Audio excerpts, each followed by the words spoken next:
And welcome back to the Upside Sports Network. My name is Michael. Independence Day weekend, and we got some live streams that we're going to do for you over the next couple of days.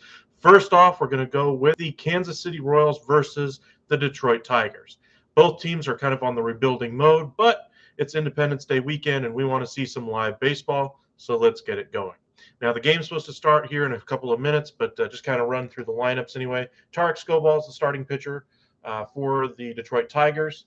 One of their young starters, 3.75 ERA on the year. For the Royals, they're going to lead off with Whit Merrifield, followed by Andrew Benintendi in left. Bobby Witt Jr., their rookie anyway, at shortstop. Hitting 236 on the year, but does show promise. We'll see if he can continue to capitalize on that and become the star player the Royals were hoping he would be. Olivares is your DH, batting fourth. Pasquantino is your first baseman anyway. They traded away Carlos Santana, so they got a younger man starting there in the first base spot, batting fifth. Michael Taylor, center fielder. Not much of a bat, but this year is proving to be a little bit more of a contact hitter, hitting to a 280 average. Rivera is your third baseman. Nicky Lopes is your second baseman. And Gallagher is behind the plate with Salvador Perez injured. For the Tigers, Riley Green, the rookie sensation, hitting 302 on the year after starting the year on the injured list. He basically, in his first game, had recorded 4 hits against the Texas Rangers. Now, sure, it may be a lesser opponent as far as the pitching staff is concerned, but that's still a great job in a first major league game anyway. He's performed very well so far. Reyes is in left. Castro is your designated hitter, batting third. Javi Baez is your shortstop in the 4-hole. Castro in right field as well. Candelario third base. Torkelson first. Clemens second, and Barnhart is doing your catching today. Detroit lineup has a lot of holes in it. Javi Baez is not having a good first year with Detroit, hitting only 211. There is no Miguel Cabrera in the lineup today, so we'll see how things go for the Tigers. The Royals starting pitcher for today, pardon me. Let's see, trying to remember who their starter was for today.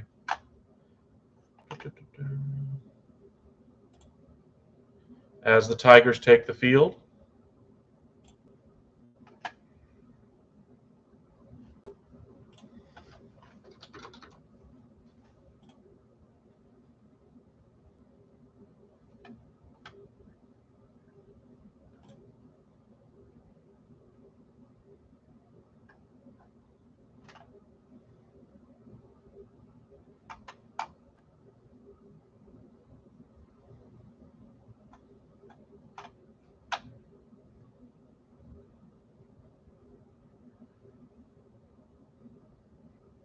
still not showing. But anyway, the Tigers are on the field anyway. Scobal's taking his warm-up tosses anyway. Scobal's mix anyway. He's got a slider that he pitches about 30% of the time, 4-seam fastball, a sinker, and a changeup. All of those pitches he uses fairly frequently anyway, as well as a knuckle curve that he doesn't throw too often, but to great effectiveness.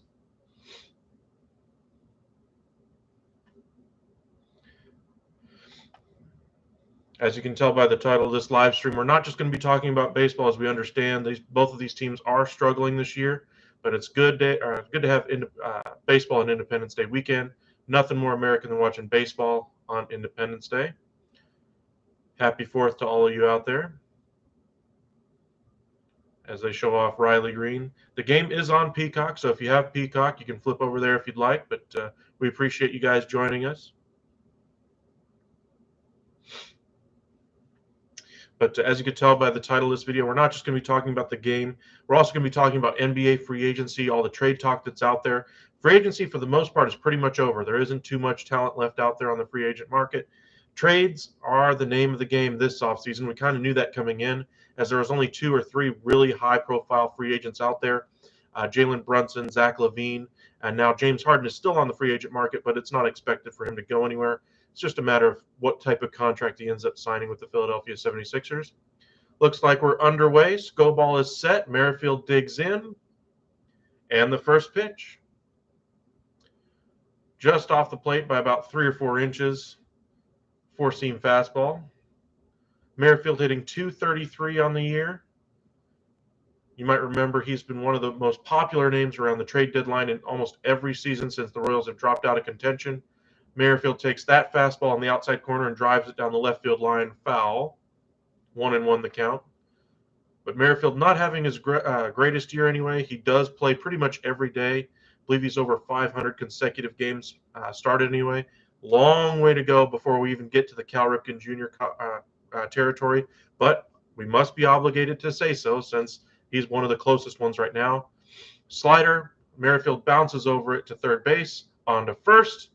Torkelson makes the play and 1 out here in the first.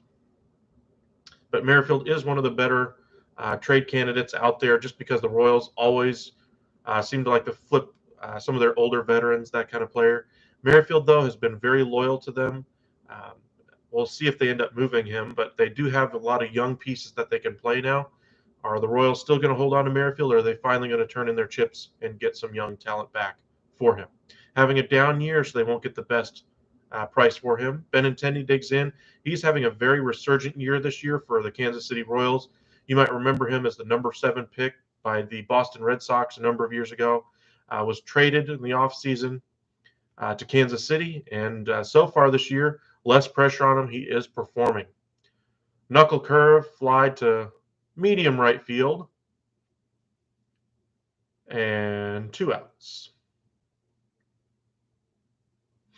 Scoball, 5 pitches, 2 outs. Pretty good. Victor Reyes in left, Riley Green in center, Willie Castro is your right fielder. Tigers have 2 Castros in the lineup, so don't let that confuse you today. No Miguel Cabrera, as I mentioned. The other Castro is your DH today. As Bobby Witt Jr. digs in, fouls off a slider at the bottom of the zone, down the third base line. 236, as I mentioned, that promise that I was talking about. He's a shortstop that can hit for power, has 11 home runs, 39 RBIs on the year. Set and the pitch. Well outside, missed with that changeup, first one of the day.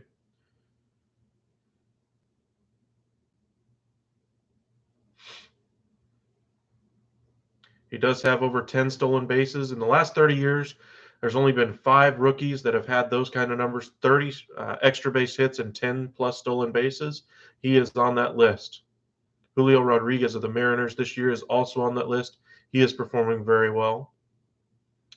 Both are Rookie of the Year candidates in the American League.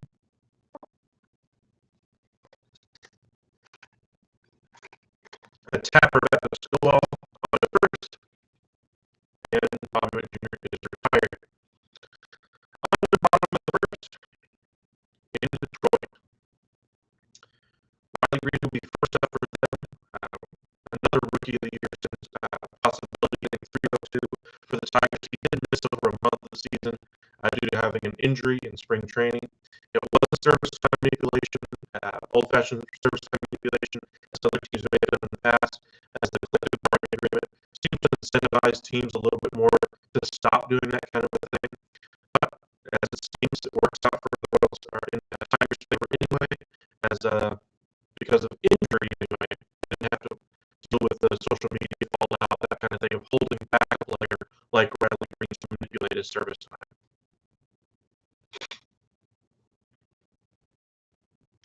All the way from the bottom of the first anyway, just some big headlines around the NBA anyway, of course, with the free agency underway, teams are trying to solidify their rosters and that kind of thing. The biggest news so far that I've seen is the Rudy Gobert move to the Minnesota Timberwolves. Now they're saying Rudy Gobert, wasn't he a 3-time Defensive Player of the Year, $40 million contract, aging, or well, I say aging, he's still in his late 20s, early 30s anyway. He still is a very good defender, but how much longer is he going to be that? But again, for a big man, $40 million is a lot of money. And you're saying, well, why is this a big trade? Because of what they traded for him. There was a number of expiring deals that headed back to Utah, Malik Beasley, Patrick Beverley, as well as the first-round pick last year and the first-round pick this year from the Timberwolves. But the biggest part of the package is going to be the unprotected picks in 2025, 2027, and 2029, as well as a pick swap in 2026 that's also unprotected, in addition to a 2023 first-round pick. That's 5 first-round picks, actual picks anyway, as well as a couple extra picks that were just drafted anyway. So a lot of young talent going back to Utah. And of course, Utah says the obligatory thing. We're totally building around Donovan Mitchell. He's going to be our centerpiece going forward. And that very well could be the case, as Donovan Mitchell is very young. But how long does it take for Donovan Mitchell to go look around and say his best friend on the team, Royce O'Neal, was just traded for a first-round pick from the Brooklyn Nets, and now you've traded away my second best player on the team in Rudy Gobert? Things are not looking good. They could trade, of course, some of those assets to get another star in there, but for the price they just got for Rudy Gobert, I fully expect Donovan Mitchell to request a trade out of there, and Utah is going to be very much set for the future, much like the Houston Rockets are with the draft picks that they got from Brooklyn a few years ago, or a year ago with the James Harden deal. And then, of course, the Oklahoma City Thunder have all those picks, as well as the New Orleans Pelicans. Green digs in, falls behind 0-2 quickly to Singer. He is the starter today for Brady Singer, I believe, former top prospect for the Kansas City Royals.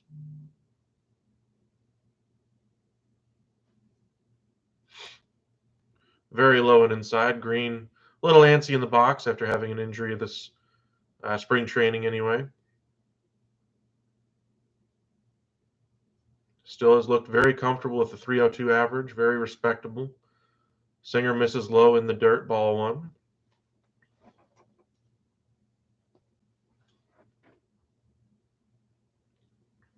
Thanks again for joining us for early morning baseball anyway. Royals versus Tigers. Green takes just off the outside corner. Almost motioned like he was going to call that a strike, but it's now 3-2 to Riley Green. Working that full count. Right in there, strike three, takes it looking all the way. Beautiful pitch by Singer there. Locked up Green, didn't know what was coming. And Singer gets the better of Green as he thought it was going to continue to rise up and in. Victor Reyes digging in.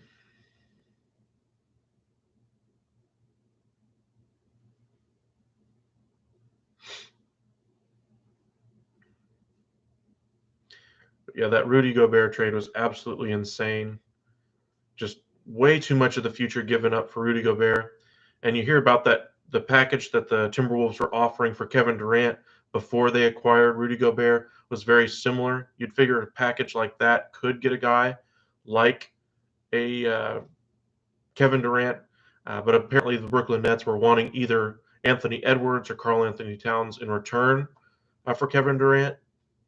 I can understand why the Timberwolves said no, but why did you give up so much for Rudy Gobert, especially at that $40 million contract? A 1-2-3 pitch strikeout. Wow, that was quick to Victor Reyes. I think that hole at bat took 30 seconds.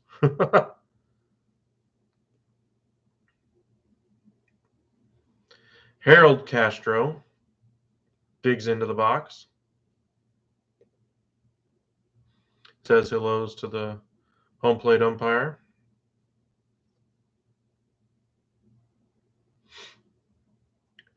Let us know what y'all are doing for the 4th.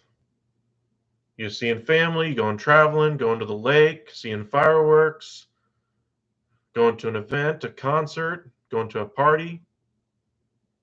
Hopefully you and yours are going to have a great 4th of July. If you're watching us from around the world, Canada, somewhere else, we do appreciate it. We do have a couple of Canadian viewers I know every now and again, so thank you guys for joining us.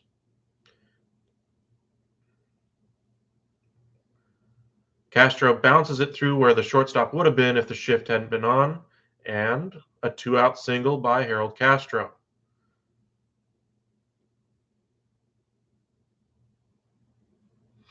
Nice piece of hitting there, hitting it where they ain't.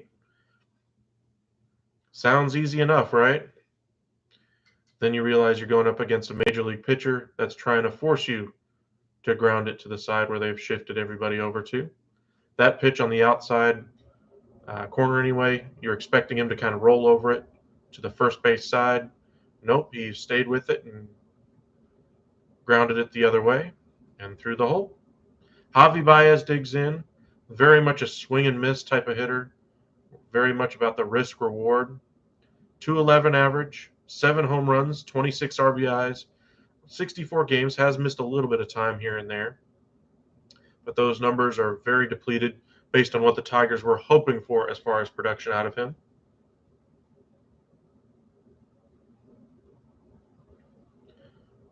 Bounds it up the middle again. Bobby Witt Jr. fumbles the transfer.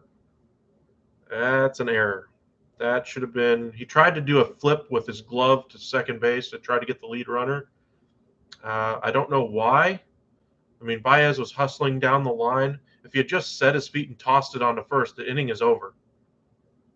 But that's an error. It looks like he was expecting the second baseman to possibly cut in front of that and make the play when the second baseman, Nicky Lopes didn't.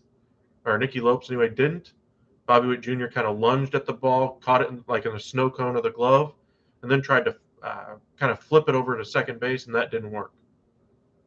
Runners are on first and second now. Mike Matheny looking at the lineup card, going, I was not expecting this trouble after 1-2 and down. Now Willie Castro digs in and takes a strike, 94-mile-an-hour fastball on the outside corner. 262 average, 2 home runs, 14 RBIs. Doesn't have a whole lot of power, but as we mentioned, a rebuilding Detroit Tigers team willing to give spots to their younger players and see what they can get out of them.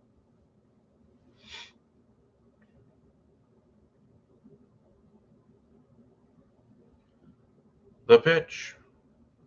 Misses location badly, but still gets him to foul it off. It's now 0-2. He was looking for the fastball up and in and threw it just off the outside corner away. Up and away anyway. Missing location pretty badly. Still early, though.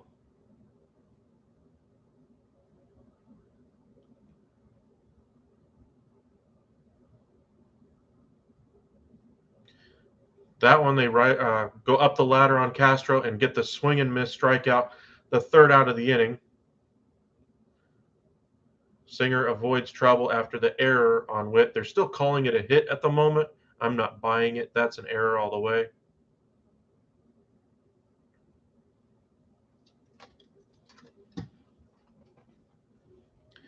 Other headlines, at least from yesterday anyway, around the NBA. Malcolm Brogdon was traded to the Boston Celtics, and originally I was under the impression he was going to be the starting point guard because that's what they need. Marcus Smart is a very nice player, very good defender, defensive player of the year and all that. He was out of position playing on the offensive side of the ball. They like to have a large lineup to be able to switch everything defensively, and I can understand that. But Malcolm Brogdon is no slouch defensively, so I don't understand their hesitation with putting him in the lineup. A lineup of Brogdon, Smart, Brown, Tatum, and Horford to start the game would be a great lineup for Boston, but it seems like they want to go a different route. We'll see what ends up happening. The trade itself for Brogdon sent Neesmith and a couple other players, as well as Daniel Tice, and the 2023 first-round pick from Boston to the Indiana Pacers. The 2023 pick was kind of surprising. I was expecting it to be a little further out in the future. That way the Pacers could get a little bit more value. As we just saw, the Celtics were in the NBA Finals, so this pick is not going to be very high. If they had been able to push it out to 2027, 2028, 2029, that pick would have been a lot more valuable. And Brogdon is no slouch of a player. He does have a little bit of an injury problem over the last year and a half.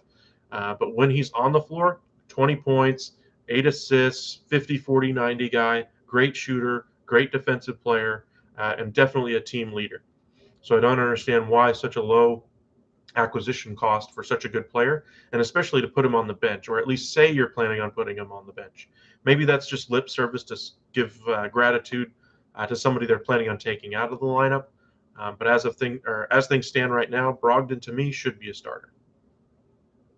Looks like we're back for the second inning. AJ Hinch giving some commentary anyway on the Sunday leadoff game on Peacock. Skubal pours in strike one there. Olivares is digging in. Up and away on a four-seam fastball. 1-1 is the count. Trade deadline a little over a month, a little less than a month away now, as we have now entered July. Usually after Independence Day is usually when the trade chatter really starts to heat up in baseball, especially around the All-Star break. Right before the All-Star break, there's usually one or two big trades that you didn't see coming. We just saw Carlos Santana sent to the Seattle Mariners. That pitch is absolutely hammered by Olivares down the left field line. Is it fair or foul? It's a fair ball. That's a home run by Olivares, and the scoring is open. Olivares with a solo home run leading off the second inning off Skubal. A towering shot down the left field line, and it's 1-0 Kansas City. Great piece of hitting there by Olivares, hammering that pitch out over the plate, barreled it up very well. The only question was whether he's going to be able to keep it fair. That ball was hooking and just behind the foul pole. Very nice. Very nice piece of hitting by Olivares.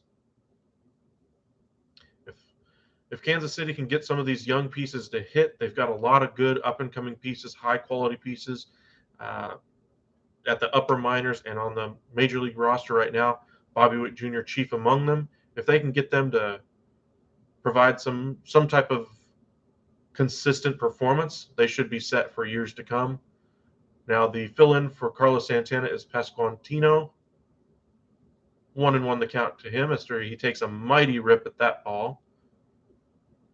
Knuckle curve misses up and in. 2-1 now the count.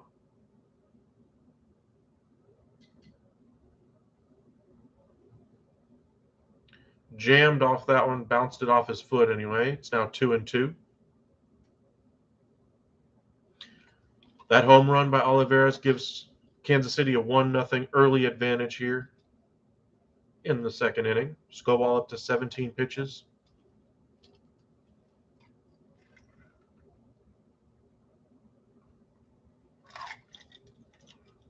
And yes, it is a Yellowstone Cup, for those of you wondering.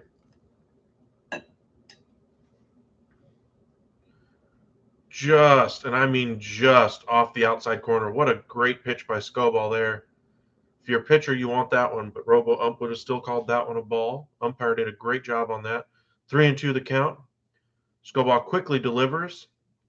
Foul ball just down the first base line. Torkelson was hoping it would be called fair, but nope. No dice there. Good at bat here by Pasquantino. The Royals so far have worked very effectively as far as the pitch count for Skubal. They haven't had much success aside from the Olivares home run. But so far working the count.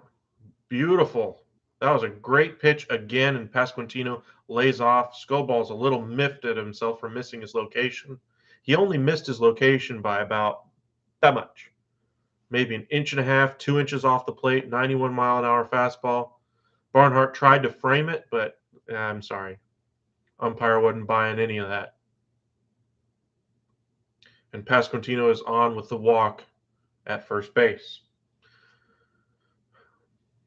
Just speaking for my own hopes on Independence Day, I'm hoping we get some offense in this game. We've watched a few pitchers duels over the past few lives we've done. The only real slobber knocker, if you will, was the Rangers and Blue Jays game earlier this year. If you look back in our videos, you can watch that one with us all over again. Michael Taylor digs in and takes strike one. You might remember him from his days with the Washington Nationals. He was their fourth outfielder. Looks like a fly got underneath his glasses there. So he takes time.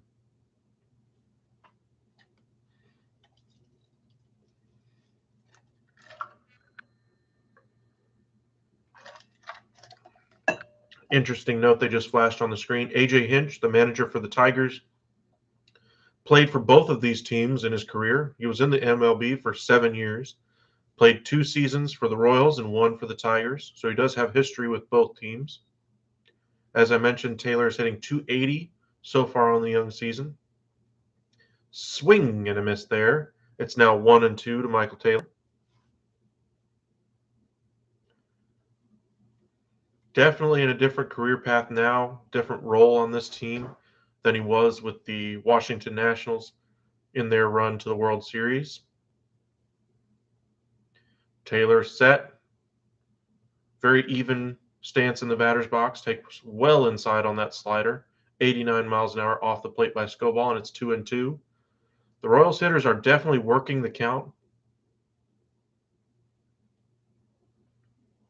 Maybe that's something different they're working on, as they only have a 6-point.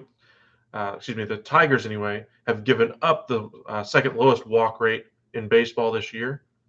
Skubal just gave up a walk and falls behind 3-2 now.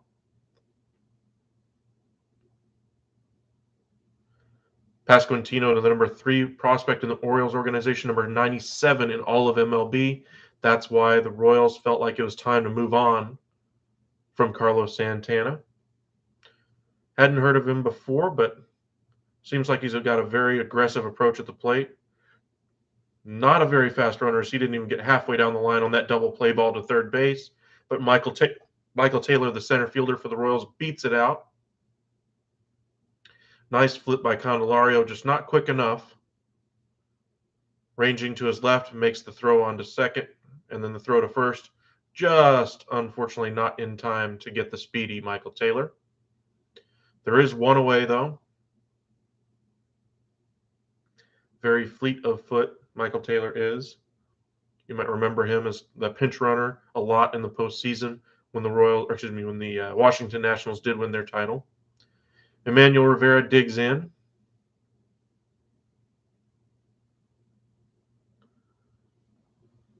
Ooh, that's a tough pitch to be called a strike there if you're Rivera.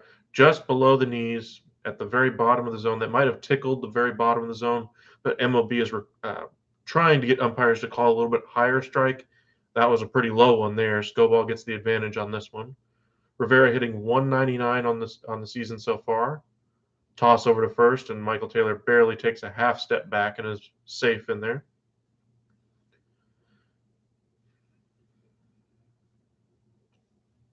Speedster on the mind of Skubal. Skubal is a left-hander, so left-handers do have a little bit easier time holding on runners, as they can stare directly at him, whereas righties have to look over their shoulder. Another toss over. Skubal up to 27 pitches now.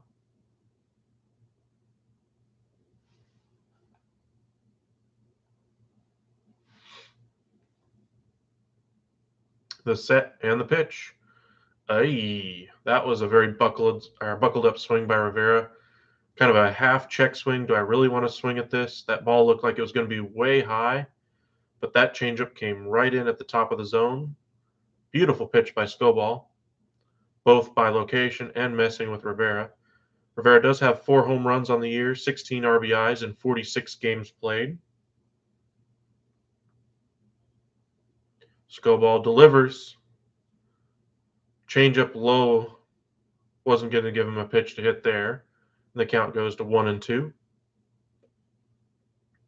Again, the game is live on Peacock, but we appreciate you guys joining us. Let us know in the comments section where you're watching from. The last game we did, we had a couple people on both sides of the game anyway that had money on either Cleveland or the Minnesota Twins. Rivera hammers that one. Deep left center. At the wall. Green leaps. Oh, he had a play on it, but it goes out of the park. 2-run home run there by Rivera. Skubal is absolutely miffed how that one got out. His 5th home run, 385 feet, 102-mile-an-hour velocity. That ball just seemed to carry and carry and carry out of the ballpark. 30 pitches in for Skubal, and he's down 3-0. Well, maybe we are getting our wish, getting a little bit of offense on Sunday here. 2nd home run of the inning. Still only 1 out recorded this inning.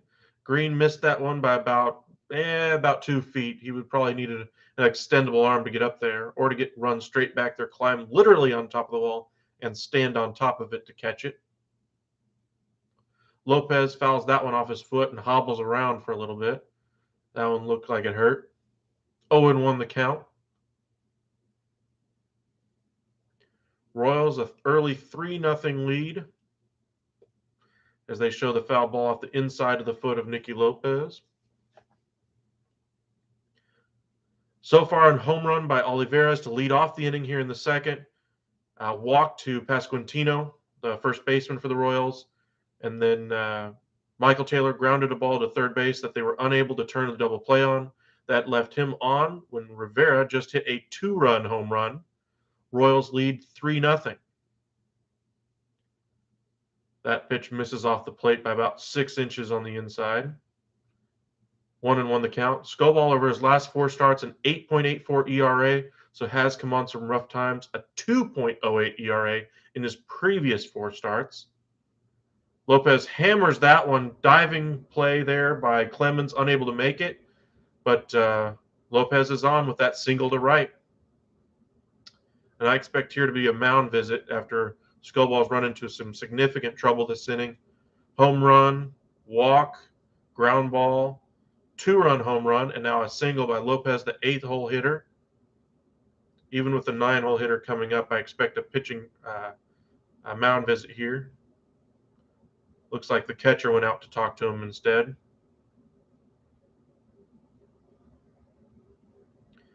A little bit more numbers on Skubal. 2.15 ERA in his first 10 starts, his last 5, a 7.46 ERA. If it gets much worse with the lineup card turning over here in a minute, maybe they get that bullpen going in Detroit. Gallagher, the catcher, digging in, a 292 average, filling in for Salvador Perez. As we mentioned, he is out with injury. Salvador Perez has turned into a much better home run hitter as he's gotten older. Cam Gallagher in 11 games hits 292 so far. Does have 7 hits on the young season.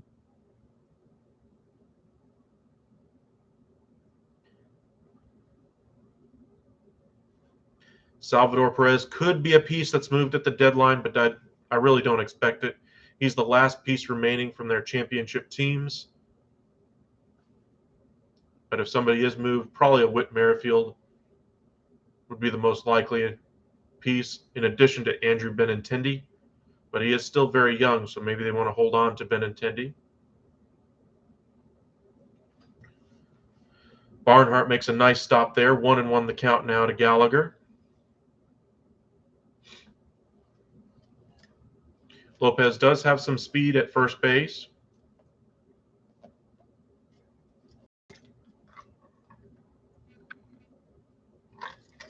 The pitch. Low and in. Lopez takes off for second, and that throw beat him by a mile. Second out of the inning on a ball low and in. Maybe he just got a horrible jump. I don't know what happened. Maybe a stumble. That pitch, not quite in the dirt, but very, very low. Clemens, that was just a great throw by Barnhart, right on the bag. That beat him by a good 5-6 feet. That wasn't even close. Lopez literally just did a pop-up slide and didn't even get to the bag.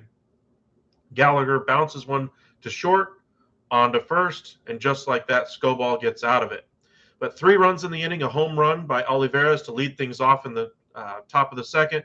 A walk to Pasquantino, number 3 prospect for the Royals, 97 in the game.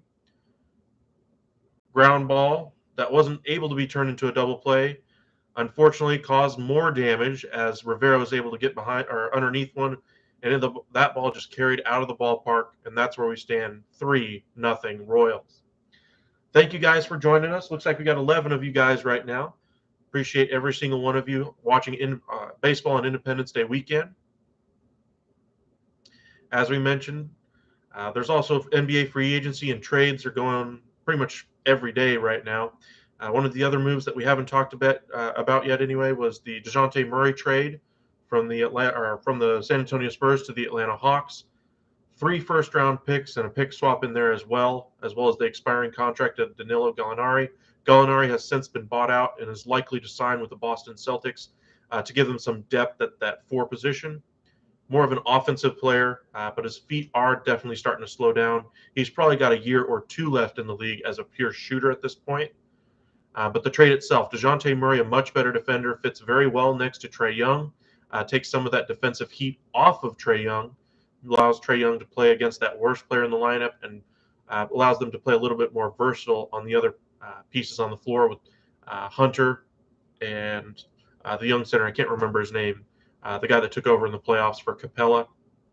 The Hawks aren't done, though. It seems like they still are talking about moving John Collins, even after trading away Kevin Huerter.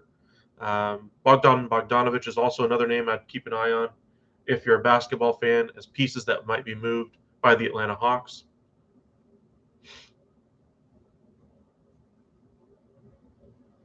For those of you who are Lakers fans, they've agreed to a contract with Lonnie Walker from the San Antonio Spurs. $6.5 million taxpayer exemption is going to go all the way, or the entire thing is going to go to him. They've also signed a couple of smaller players, Troy Brown, Damian Jones, to kind of fill out that bench. Malik Monk, their best signing of the offseason last year, is on his way to Sacramento on a 2-year, $19 million deal, as Sacramento acquired Huerter from the Hawks and now signs Malik Monk.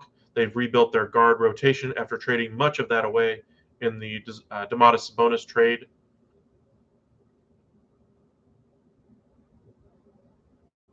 They're definitely going to be pushing for the postseason. As we're back to the bottom of the second, looks like the pitching staff or pitching coach is talking with Skubal after that rough inning. Candelario digs in, a 188 average. He's another name that could have been moved at the deadline, but with his numbers this year, he's not likely to go anywhere. Doesn't have much value, and I don't see another team looking to acquire him as a bench bat either.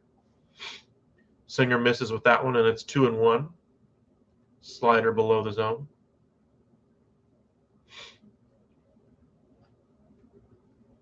As the broadcast talks with Riley Green's parents. Riley Green, one of the best prospects in baseball.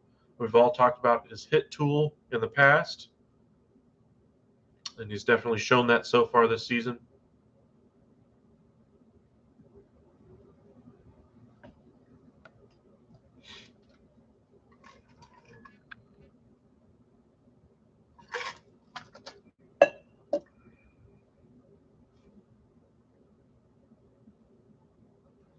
Three and two now, the count to Candelario as he works a full count. Green did hit a walk-off home run on Saturday, his first career homer, and the youngest Tiger to do it at 21 years old. Candelario works a leadoff walk.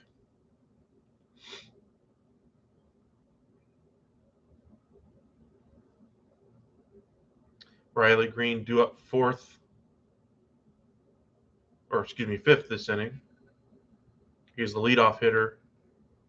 No, I was right. Fourth this inning anyway. Torkelson digs in.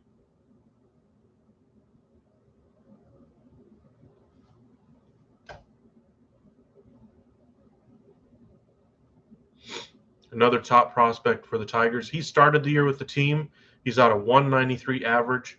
Had some struggles so far. Grounds that ball right to Bobby Witt Jr. This time they turn the double play. Great job by Bobby Witt Jr. In and out of the glove. Very smooth transition there. Good defense there by the Royals.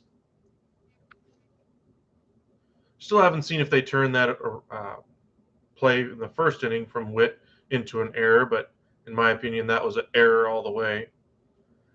Pasquantino able to dig it out of the dirt on the poor throw to first by Lopez. And there's quickly 2 outs.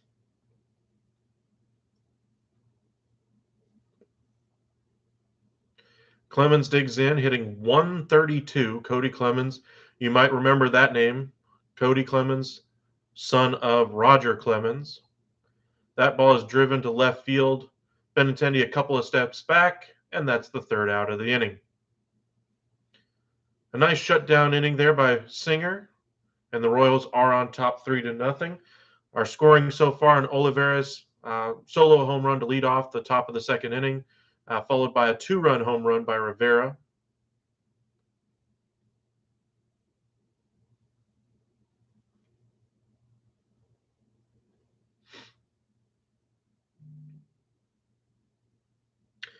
While we wait for the game to get back underway, there's been some rumors out of the Brooklyn Nets anyway. Kyrie Irving is very likely to be moved very soon.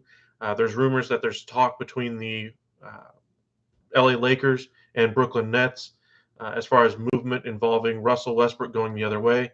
Now, before KD had announced his decision that he was going to move on, and before Kyrie announced that he was going to opt in, the decision for Kyrie was that he wanted to go to one of 6 teams, that he wanted to be traded and all that kind of thing before he opted in. The trade that was on the table was Westbrook and an unprotected 2027 pick for Kyrie Irving. Now, the Lakers don't have much else to trade, and Kyrie Irving is a much better player than Russell Westbrook right now, as we all saw how poorly the season went for the Westbrook in LA. But that was on the table before KD made his decision, and the team didn't take it, even with the headache that they were getting from Kyrie. With KD announcing his decision, do they go back to that trade offer and say, "Hey, we'll do it now"? I don't think so. I think it's still probably going to take in, or end up taking more. The other team that I expect to be in the mix, and I've heard multiple reports that they are in the mix anyway, is the Dallas Mavericks. After losing Jalen Brunson, they'd really like to get a third ball handler. They have Doncic, they have Dinwiddie. They're rumored to be interested in Goran Dragic, but they want to improve that wing position as well.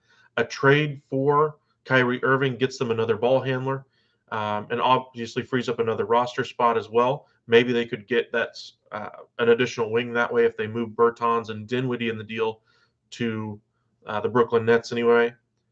Maybe a first-round pick and some change anyway go in that direction. A Josh Green as well. That would free up some roster flexibility for them to sign somebody. One piece I thought would be a really nice piece for them would be a guy like TJ Warren, more of a scoring wing player. They have a number of defensive type wings with Bullock and Finney Smith, but they need a shooter. So that'd be an interesting piece going back to Dallas anyway on a sign and trade from the Pacers possibly. And that would give them a nice wing in the rotation and allow them to make the move for Kyrie and bring in Goran Dragic as that third ball handler. This Peacock broadcast, they've got a lot of mics all over the field anyway. Riley Green now being talked to on the field. Merrifield fouls that one off. 2-1 now the count. Top of the third anyway. Skubal trying to get his feet back under him after having a poor second inning. We'll see if the words the pitching coaches had for him on in the dugout take hold. He's run into some trouble over his last 5 starts anyway. Right at the top of the zone, 2-2. Merrifield taking all the way.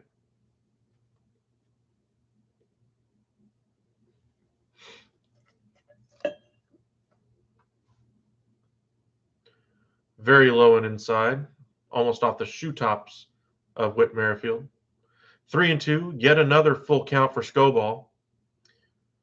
He's only recorded 6 outs so far in the game.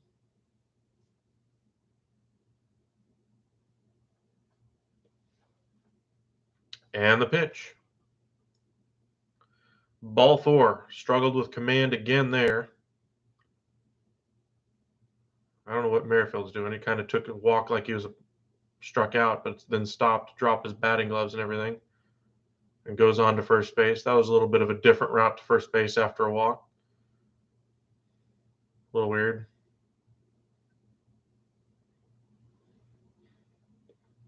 Two walks now in the game so far for Skubal, as Merrifield puts on the oven mitt.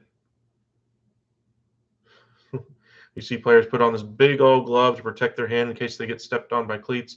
Skubal tries to throw over to first. Is that a balk or an out? I can't tell. He flipped it over to first base, and the camera guy didn't pay attention. I think they're calling it an out.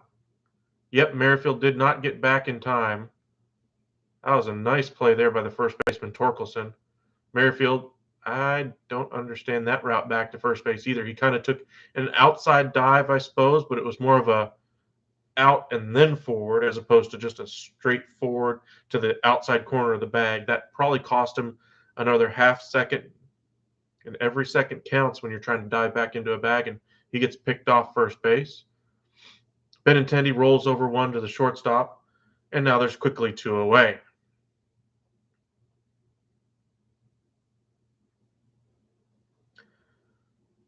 When you have young teams, they're going to make mystifying plays sometimes, and that was a veteran doing a mystifying play at first base as they show the walk-off home run by Green yesterday.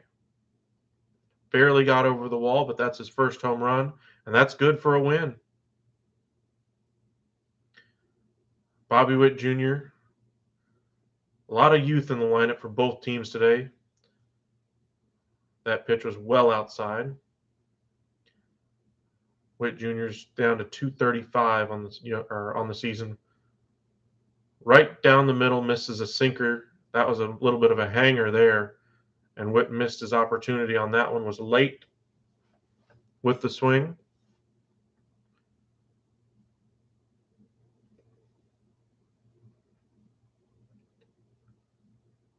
Right at the bottom, just beneath the zone anyway. And Witt takes as a ball. Manny Gonzalez, the home plate umpire, calling balls and strikes today. Bobby Witt Jr. pops one up in front of second base. Shortstop is in and makes the catch. Nonchalant, one-handed catch by Baez. Green due up second for the Tigers in the bottom half of the third. 3-0 our score. 2 home runs in the game, one by Olivares, one by Rivera, a 2-run variety for Rivera. And that's all of our scoring so far. Skubal struggling with command. Singer so far able to work around some bad defense every now and again and able to work out of some trouble in the first 2 innings.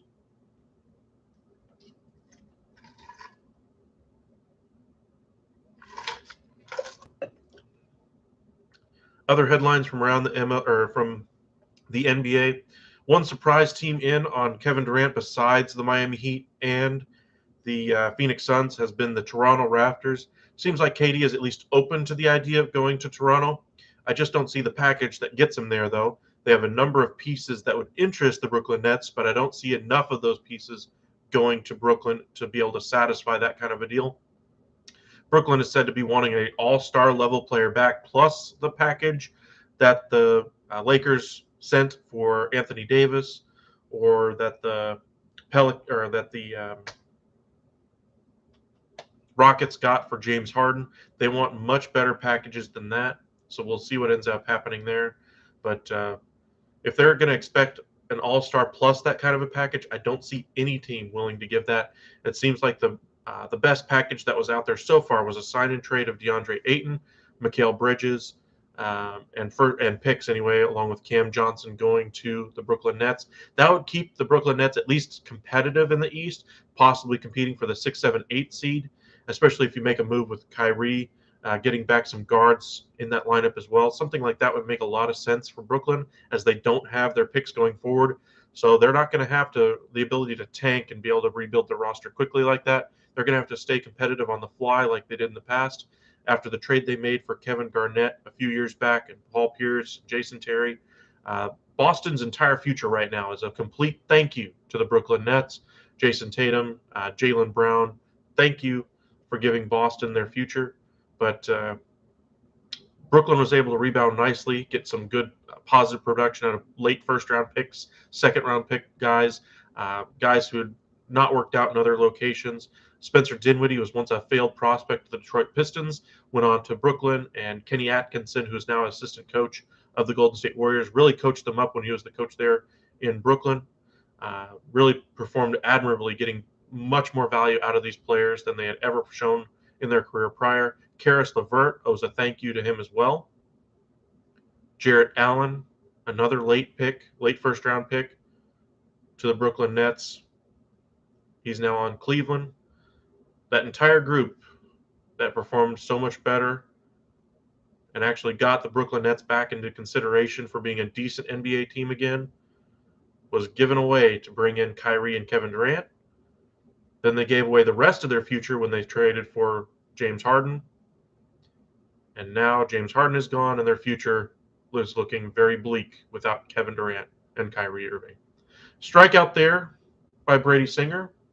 Nice piece of pitching anyway. As Barnhart strikes out on 4 pitches. Riley Green dig in. Slider in the dirt anyway. Ball 1. Thank you guys again for joining us for Sunday morning baseball, afternoon baseball, depending on where you are.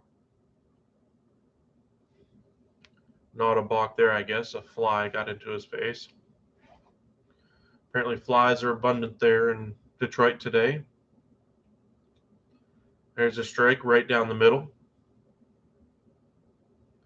Riley Greene only played a few games so far. One strikeout drops his batting average 7 points down to 295.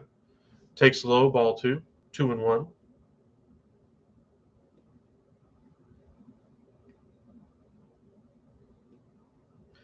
Keeps his shoulders close. Fastball driven the other way by Greene. Fumbled by Benintendi. Is Greene going to try for second? No.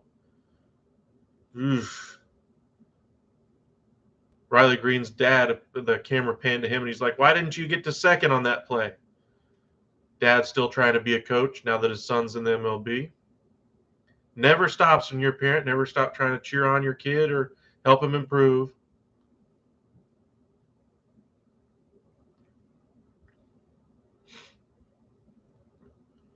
I don't know. It would have been a close play at second if Greene had tried to push it for 2, but nice piece of hitting going the other way by Riley Greene.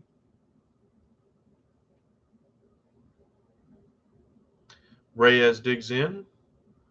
That pitch almost in the dirt, but he is somehow able to make contact and foul that one off down the first base line. Greene looking for instructions on should I stay or should I go.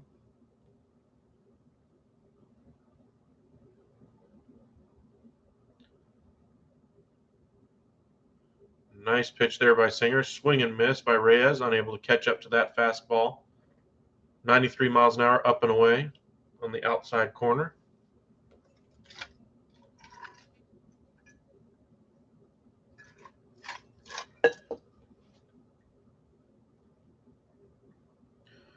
Sets inside. The pitch well off the plate inside. 93 mile an hour sinker that didn't sink. Miguel Cabrera looking like a coach in the Tigers dugout today. Probably be a Hall of Famer one day. Another one off the plate inside. 2-2 now the count.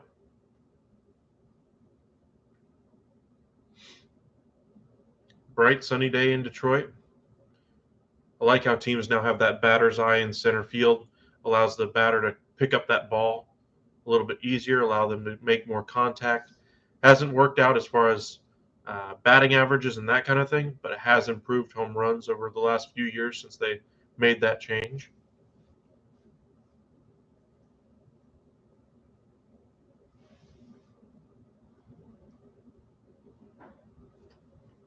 Victor Reyes performs much better at home. 360 batting average, 520 slugging, 207 average on the road.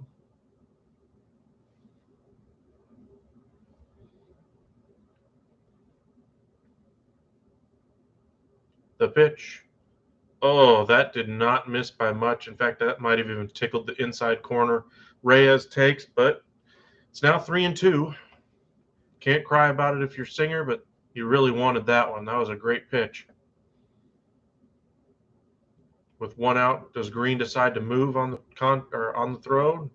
Toss over to first. Looks like Singer was thinking the same thing, and at least keep him a little bit more honest.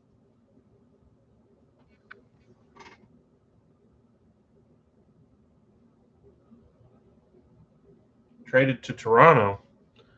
Really?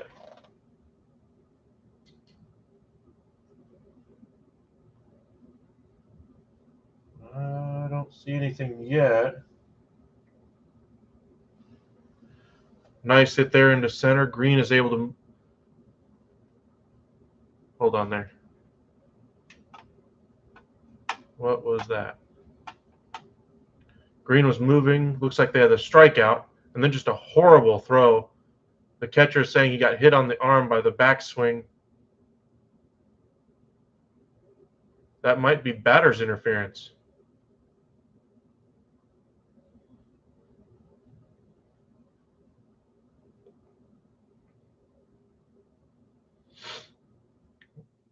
Looks like they're seeing if there was batter's interference.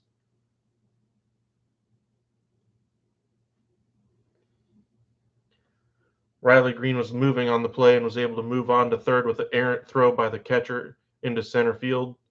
That throw was at least 6-7 feet wide to second base, so I can understand the argument by Gallagher. Maybe the tap of the bat on his forearm anyway surprised him and threw off the throw, but that did not impact the throw. I mean, it was literally like this. That was the tap. They're moving Green back to first base. Hinch comes out to argue after it looks like they've decided to make some type of ruling. They still haven't announced what it is. A little bit of a contentious moment here. Hinch is a little bit heated, as he wants, obviously, Riley Green to be on third base with 2 outs instead of on first. They may even be calling him out. I mean, there was a tap, and I mean a tap on that forearm. And he wasn't.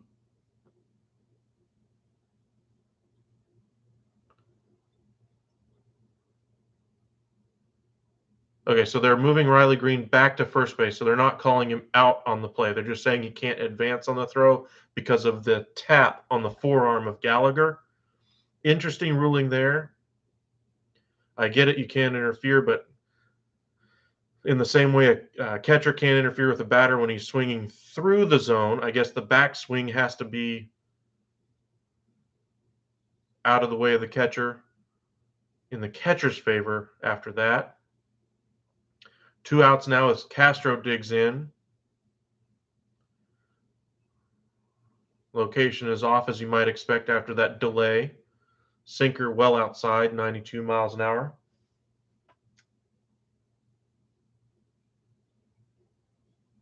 Thanks for joining us again, Charles. We appreciate it.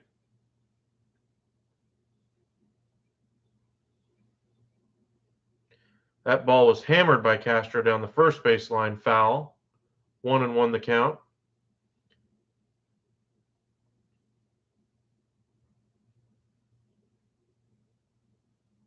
Three nothing Royals.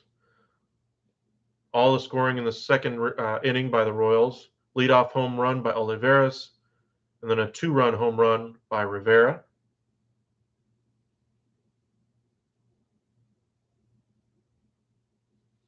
That ball just misses low. 86-mile-an-hour changeup. He hasn't been able to locate that sinker very well, has had it up in the zone to a number of different hitters. So if I'm a Tigers hitter, that's something I look at in the future at-bats for a hanging sinker. Outside, Green is toast. Oh, wow. He slid around the tag. They're saying that was another great throw. We've seen some great throws today by both catchers. That one seemed to beat Green, but Green able to smartly slide around the tag and is able to kind of flail his way in there. Max effort there. Ooh, he might have actually been out, though, because it looks like he missed the first or the forearm anyway, and that tag may still have gotten in there before his finger got to the bag. Green almost overslid the bag, but able to get his toe to stay on the bag. Looks like the Royals may be challenging this. Yep, they are. 3-1 now the count. Or is this the end of the inning? That was a great effort by Riley Green. Bobby Witt Jr. trying to make the tag there. Great throw by Gallagher. Missed the forearm. Yep, he's out. He missed the first arm when he was sliding into the bag like this. He somehow went in front of the fingers and then over the arm and missed him both times. The back arm, he missed him originally, but he came back down, and I think he got him just before he got in there. And, yep, he was the call was overturned. That's the third out of the inning. And Riley Green is out on the base paths.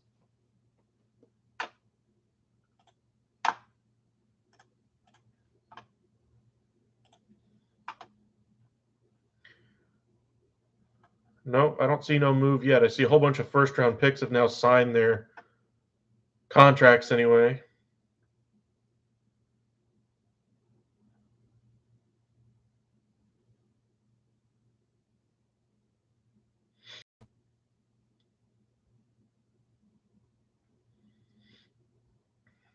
Pelicans are now being mentioned as a suitor for Durant as well, as they have a number of young stars that they could move around.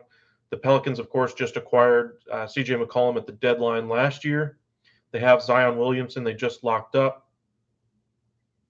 That rookie max extension, they can only have 2 of those. So acquiring a guy like Brandon Ingram,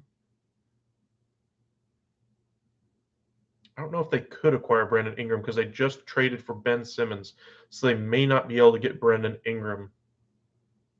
No, I remember now. Brandon Ingram, even though he did sign that max extension, because he reached free agency first, he is able to be traded because he's not a designated rookie max extension. So Brandon Ingram would be eligible to be traded in that deal to Brooklyn if the Pelicans went that route and wanted to have a core of Zion, KD, and McCollum. I still haven't seen the Pelicans do much work as far as improving their guard rotation. Devontae Graham is still on that roster. Very cheap salary for him, performed much better when he was with the Hornets. Didn't find much success last year with the Pelicans, and it seems like a change of scenery might be in order for him. Oliveira is digging in again. Remember, he hit that leadoff home run in the second. Skubal pours in a four-seam fastball in the outside corner for a strike. Thank you guys for joining us again. We really appreciate it. 3-0 the score in the top of the 4th inning. Skubal misses with that one, 1-1.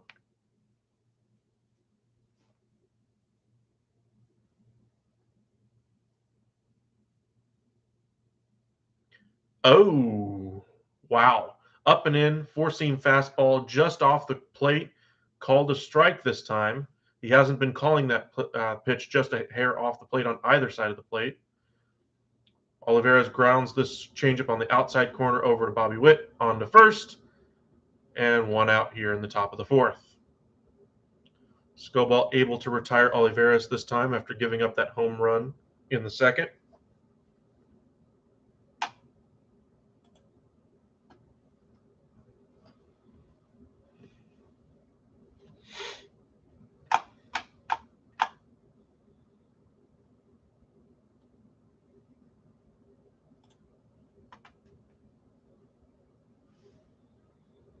Pasquantino digs in.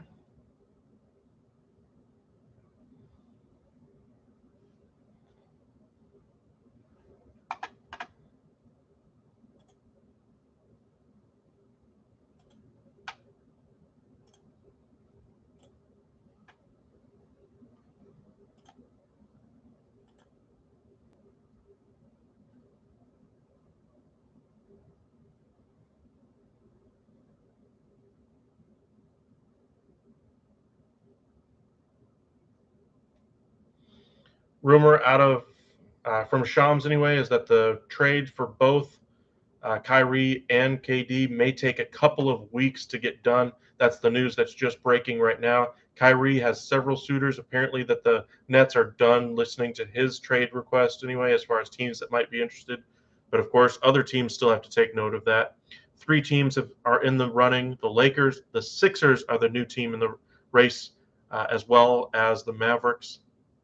The Sixers, though, would be very interesting. We saw how KD and Harden worked with the Brooklyn Nets. It'll be interesting to see if they're able to move on from Tobias Harris.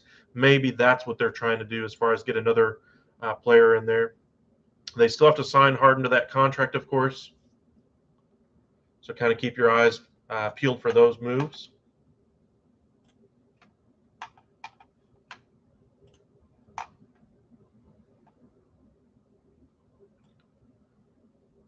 Pasquantino grounds out to Torkelson on 1 pitch. And Taylor on 3 pitches strikes out swinging. Skubal is through 4. Great job there by Skubal, able to recover from a tough second inning. Whatever the coaching staff said to him in the dugout seems to be working. Command seems a little bit better after giving that leadoff walk anyway in the 3rd. Looks like he's finally settling down.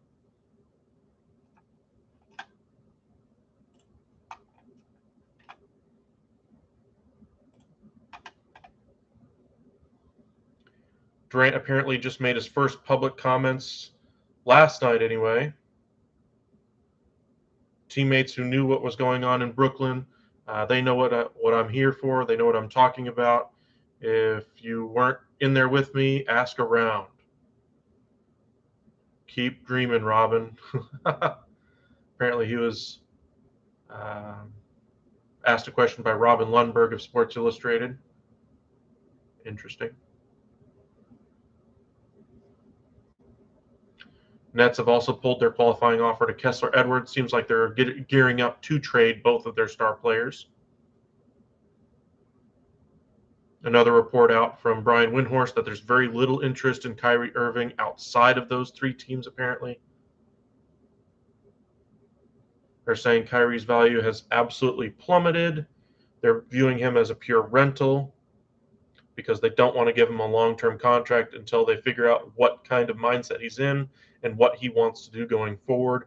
We saw how little time he's played in his career. He's missed over 30% of the games in his career. Looks like we're back from commercial break anyway. A nice day game here, Royals versus Tigers. 2 home runs in the game is all of your scoring. Willie Castro digging in, or not Willie, sorry, Harold Castro, as he was still at bat when Riley Green was thrown out in the bottom of the third. That's a better sinker there. Finally, he's able to locate one of his sinkers today. 1-1 the count now. Castro 1 for 1 today, a single in the first.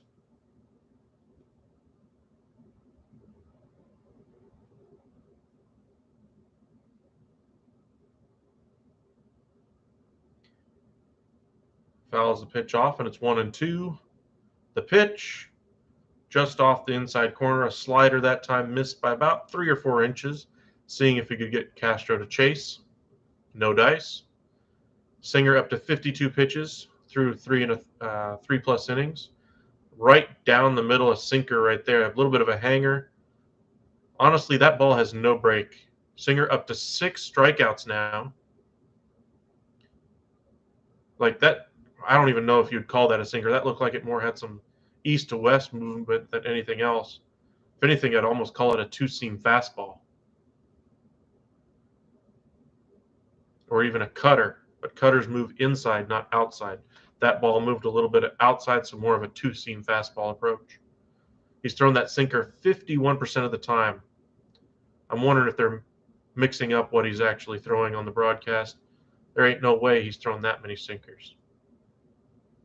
El Mago digs in. Baez with a big old batting stance.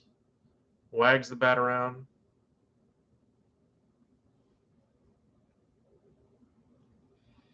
Native of Puerto Rico. Came over. Favorite team was the Yankees growing up. Played for the Cubs. That pitch was terrible. Bounced in there. And Baez swings at that one and misses. Has a lot of swing and misses in this game, as we mentioned. And looks like he's really expanding the zone, trying to get out of a slump that he's been in since the start of the year. 1-2 the count now. That pitch a good foot on the off the plate on the outside. Baez able to hold off this time. You want to see the best players perform at their best, and Baez right now really struggling with absolutely no protection in this lineup. And honestly, they're asking a lot of him to be the 4-hole hitter. Baez takes all the way on that one, right on the outside corner. That was a good sinker on that one. 94 miles an hour, right on the bottom outside corner. Beautiful pitch. Great framing job there by Gallagher as well. Not that he had to do much. He did try to bring it back in just to entice the call a little bit more.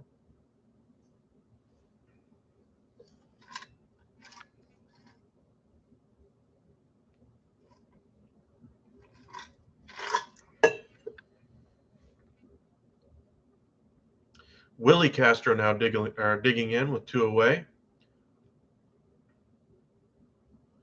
Slider there, grounds it foul. Willie Castro, one of the 7 strikeouts now anyway for Singer. Singer really has that strikeout working today. Another great pitch there. After Singer struggled early on, with some tough breaks by both his defense and that kind of a thing. He's really found a strike zone. He's pitching much better. The one pitch that he seems to be missing a lot with is that sinker. We'll see how he does. Slider off the plate, low and in. Tried to entice a swing there, but no. Seems like Singer's more of a strikeout pitcher, at least today anyway.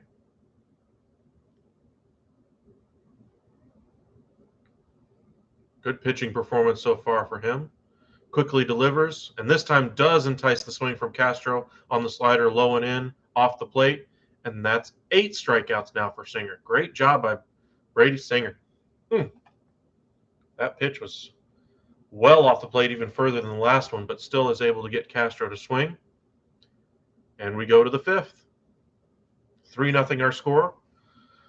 Only scoring again on 2 home runs, one by Olivares to lead off the second inning, another in the second as well, a 2-run shot by Rivera. That's all of our scoring today.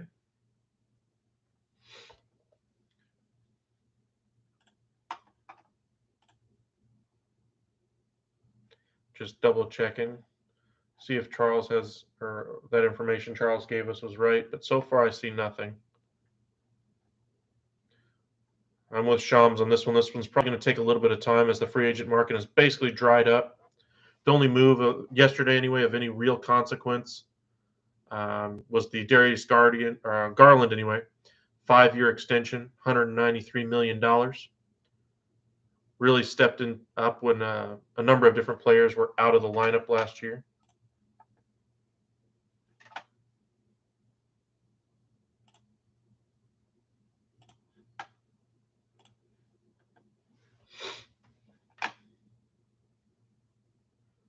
To the 5th we go anyway. Just waiting for him to get back from commercial break.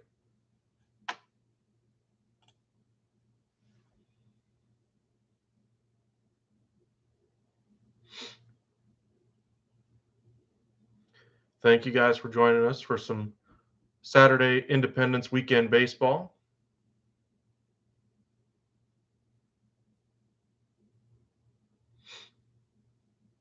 I know a lot of you are gathered around with your families this weekend, just trying to spend time with the kids, go out to the lake, unable to watch the game. So appreciate you tuning in to us. Nothing more American than baseball and Independence Day. So look forward to a lot of that tomorrow. We'll try to do at least a couple more lives over the next day or so, just to kind of touch on a few other teams around the league. We tried doing a lot of them earlier this year, kind of checking in on a bunch of them, all 30 teams, but weren't able to get that far, unfortunately, as we had to move studios. A good thing, though, trying to get things bigger and better. Got a whole new setup for you guys, put out a whole bunch of content this week. You can look back at a bunch of our videos on the free agencies, trades that have been made, extensions that have been signed.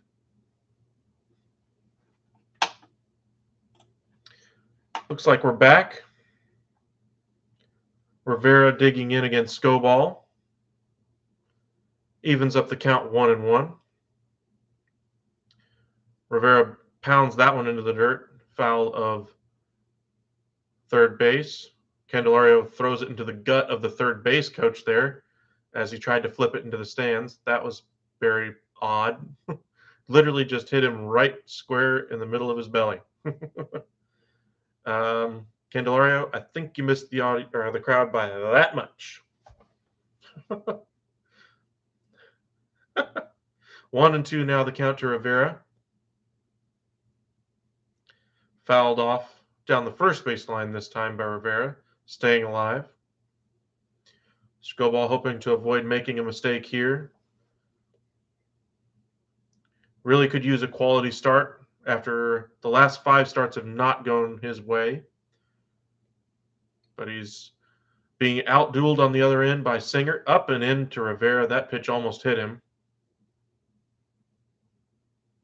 2-2 now the count.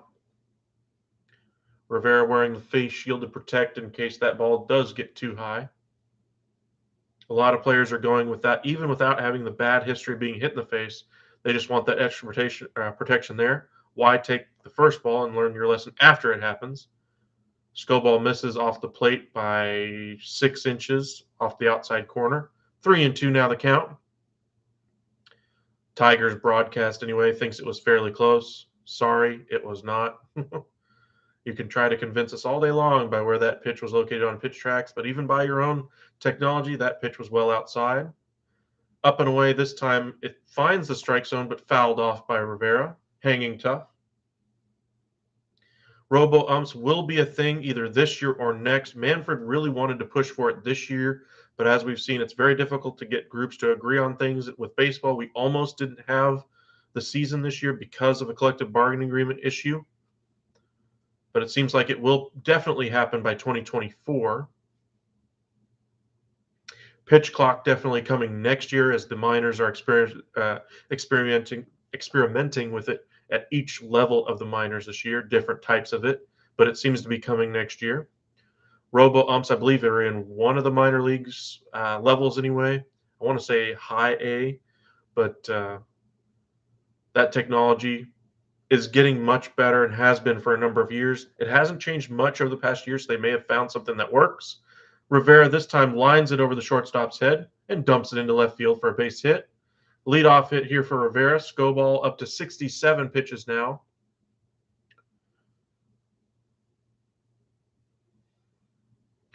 This is a very different broadcast for Peacock anyway. Reason I say that is because they're having all kinds of interviews all over the ballpark. They're interviewing like vendors in the gift shop now. They interviewed a groundskeeper earlier, Riley Green's parents. They mic'd up Riley Green earlier as well. They also interviewed the manager, and we're only in the top of the fifth. Different way of doing the game. You might see these things in different games, but you almost never see this in every game. Very interesting broadcast by Peacock. And it very well may be the Detroit broadcast that Peacock's just picking up on, but very different than what I've seen from other teams. Skubal, another quick snap throw over to first. Rivera not even close to off the bag.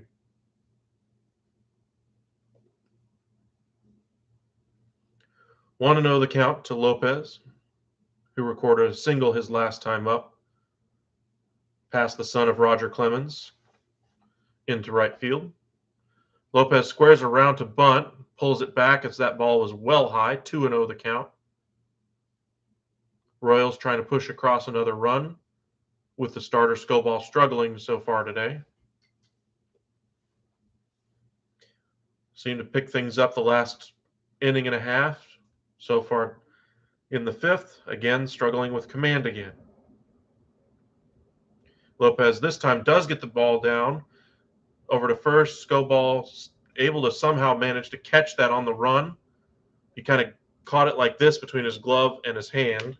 So very nice play by Skubal, able to hang on to the ball, moving the runner over as Lopez. So a good sacrifice bunt. I don't think he was trying to do an outright sacrifice there. I think he was trying to squeeze that in between the pitcher and first over to the second baseman and be able to get a hit out of it, but unable to do so as Skubal beat him to the bag. Runner in scoring position now. Gallagher up and the top of the lineup due after him. Skubal trying to keep it a 3-run game here in the top of the fifth inning. Gallagher digs in. Foul ball. That one was a very well located sinker at the bottom of the zone, and Gallagher tapped it down the first base line foul. Gallagher to 280 average now for the year. He hasn't played a lot this year as Salvador Perez is still the number one catcher there, but of course he is injured now. Gallagher set, Skubal delivers. Hammered down the third base line, foul by about 7-8 feet that time. Hitting the ball down both sides, now finds himself down 0-2.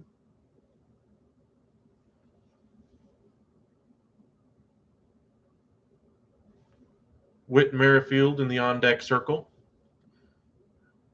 As we mentioned, he's going to be one of the names to keep an eye out for around the MLB trade deadline. That is coming up fairly soon, so get your popcorn ready for all the craziness that will ensue with extra playoff positions available this year.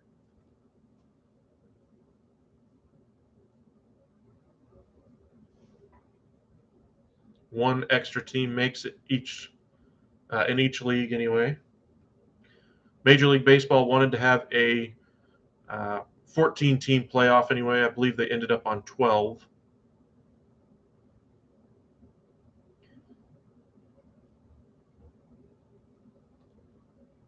So you're going to have the 3 division winners and then the 3 wild card teams. They're still showing the gift shop there as they sell some Detroit Tigers hats. That's very interesting.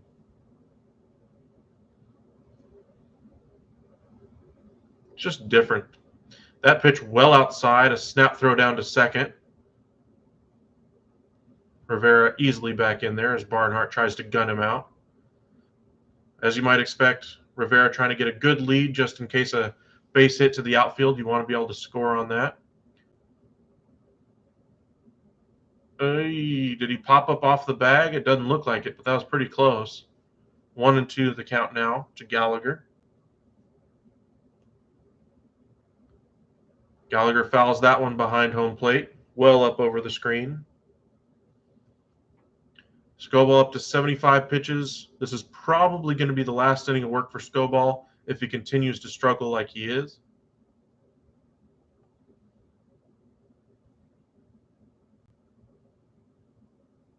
Day games are very different for baseball players than night. Just something about it makes them play a little bit differently. I don't know what it is. Maybe it's the heat. Maybe it's the bright atmosphere. Of course, you play under the lights at night, but maybe it's just different kind of a feel. As a Texas Rangers fan, as I've told y'all in previous videos, watching them play over the years, over the last 15, 20 years, it doesn't matter if they had a good team or a bad team. They would play one way for 6 games during the week, and then on Sunday, if they were a great team, they'd play like, I don't know, the 0-63 team on Sunday. If they were the 0-63 team during the season, they would act like world beaters on Sundays. It's just something about day game on a Sunday that just makes things different for baseball players. Another foul ball by Gallagher.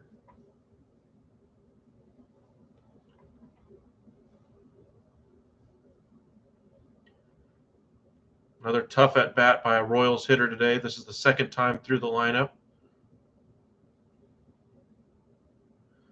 That pitch bounces well in front of the plate, and that ball gets away, but Barnhart able to at least pretend to get in front of it, but that ball rolled a good 10, 15 up the first base line.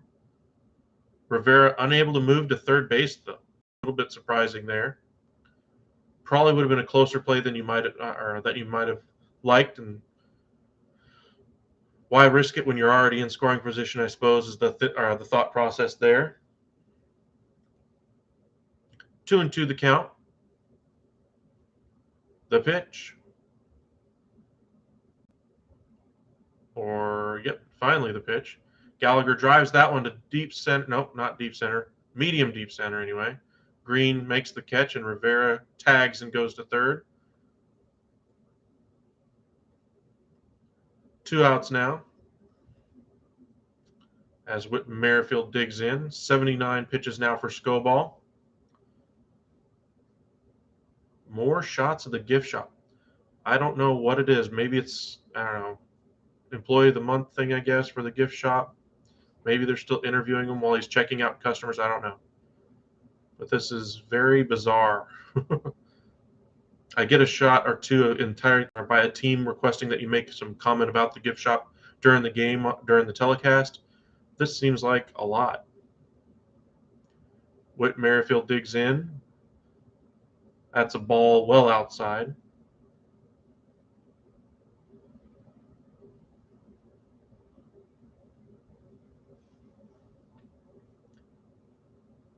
Skubal seems to be tiring down out there. Just his body language is showing a little bit different than he did before.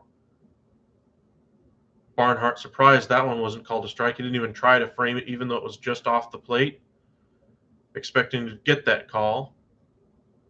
Kind of glanced back at the umpire a little bit there. Yep, they're still interviewing him. That's why they're still keep going back to him. I don't really get why they keep going back there this much. That's at least the 6th camera cutaway this inning to that gift shop. At least. 7. There's another one.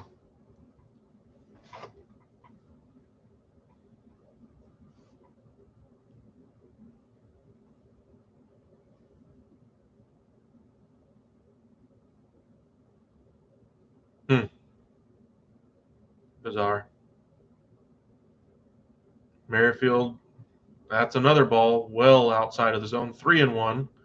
That bullpen better get going for the Tigers now. If Merrifield reaches, this is the 3rd time through the lineup. His command is suffering. He's at 83 pitches now. 2 outs. Maybe you're hoping he gets the out here, but I think a walk here definitely gets the bullpen going.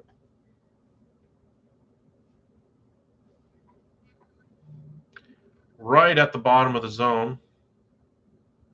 Good pitch there by Scoball.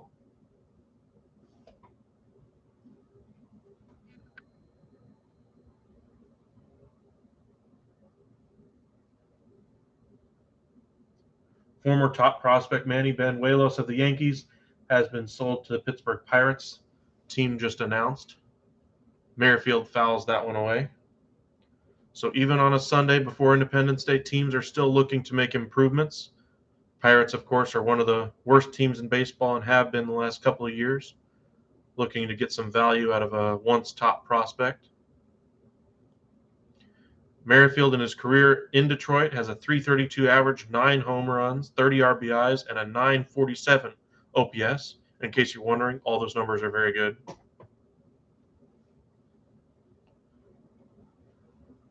Scoball set and the pitch.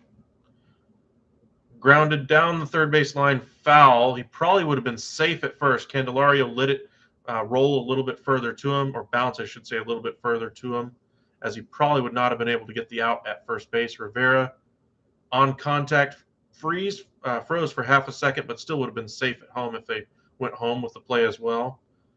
Better be safe than sorry there. Make sure that ball goes foul. Candelario wondering, should I really have done that? I don't know. I think you made the right decision there. It'd probably be 4-0 right now if you had gathered that ball in fair territory. Merrifield had run all the way down the line, took some time to get his bat ready again, get his breathing right. And, of course, the obligatory Whit Merrifield 546 consecutive games played streak. Next closest on the list, Matt Olson at 213. Not even close. And in case you're wondering, none of those are even within striking distance or even within shouting distance or eyesight of or traveling distance of Cal Ripken. There's ball 4 right there by Scoball. And again, Whit Merrifield takes the weird walk over outside. Anyway, I don't understand what he's doing. Here comes Daniel Bard, I think is the pitching coach. I think it's Daniel Bard for the Detroit Tigers out of the mound to talk to, or out of the dugout to talk to Scoball. Give their bullpen some time to get some arms loose just in case another hitter does reach. This is probably Scoball's last hitter. Definitely his last inning. I don't see him coming back out for the 6th, even if he is able to get the out here. 2 on, 2 out here in the top of the 5th. 3-0. The score for the Royals, looking for some added insurance runs here in the 5th. Brady Singer has pitched really well for the Kansas City Royals. Only one pitch hasn't been working for him really well so far, and that's the sinker. He just hasn't had much movement on it as far as what you would expect a sinker to have, but he's been effective. Highest average in swinging at the first pitch this season, Andrew Benintendi has a .523 average. I'm sure that was mentioned to Scoball during that mound visit. Be careful with that first pitch. Don't leave a hanging, get me over fastball to Benintendi. He will swing at it. 0 for 2 so far has Benintendi, one of the top trade targets at the deadline this season. Toss over by Scoball to make sure Merrifield stays close. I doubt he will be moving. One of the best hitters in the Royals lineup right now is Benintendi, a .304 average, 3 home runs, 28 RBIs. Now playing a lot more consistently than he was early in the season. Good pitch there by Scoball, low and in, right at the knees. and over the plate for a strike. Most stolen bases in baseball since the start of 2017. Whit Merrifield second on that list. Snap throw over by Skubal. I think it was Merrifield who was picked off earlier in the game. Skubal trying to do the same thing there and just end things. He's got to be careful not to balk because that snap throw over is very close to being a balk normally. And you do that and you let a run score. Another soft toss this time over to first. Skubal definitely laboring out there in the top of the fifth here. Thank you guys for joining us. We've got 12 of y'all now pretty consistently watching. We appreciate it. Tell your friends, join us. Let us know where you're watching from, what your plans are for the fourth. Skubal delivers. Another good pitch on the inside corner, down the third base line, just past Candelario, and it's now a 4-0 game. Wow. And Benintendi is able to hustle into second. I did not expect that. That was a softly hit ball down the left field line. Did not get to the corner. It was hit so softly. But Benintendi was able to get into second base, and now it's second and third with 2 outs. And that you got to believe that's got to be it for Skubal today. I don't think he'll be able to get out of the fifth here. The chance for this quality start is over. For those of you wondering, you have to go 6 innings, 3 runs or less. And it does look like we're going to have a pitching change. A.J. Hinch is out of the dugout. And motions, because this is the second mound visit of the inning, you have to take him out then. While we wait for the next hurler to come out of the bullpen for the Tigers, just kind of checking on a few other things around the NBA anyway. Anthony Simons, I mentioned in a couple of my lives over the past week anyway, that he signed a 4-year, $100 million deal to stay with the Portland Trailblazers. A number of different sites had him pretty high on the free agency big board anyway. I don't see it. His stats came in garbage time against third string and fourth string players. He has great shooting numbers against those type of players, but let me know what he does against a skilled lineup. He's a diminutive type of player. He's very small. He doesn't offer much defensively. But at $25 million per year next to Damian Lillard, you better be darn sure of what you got, especially after trading away Lillard's best friend on the team, McCollum. They re-signed Yusuf Nurkic, 4 years, $70 million. They signed Gary Payton Jr. They traded for Jeremy Grant. So they've definitely made some changes, but I don't think they're any better than they were at any point last year. Just waiting for the game to get back underway.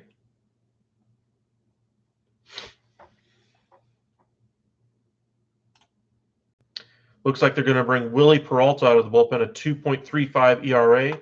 Bobby Witt Jr. 0 for 2 on the day, but definitely has a chance to really break this game open for the Royals. 2 on, 2 out.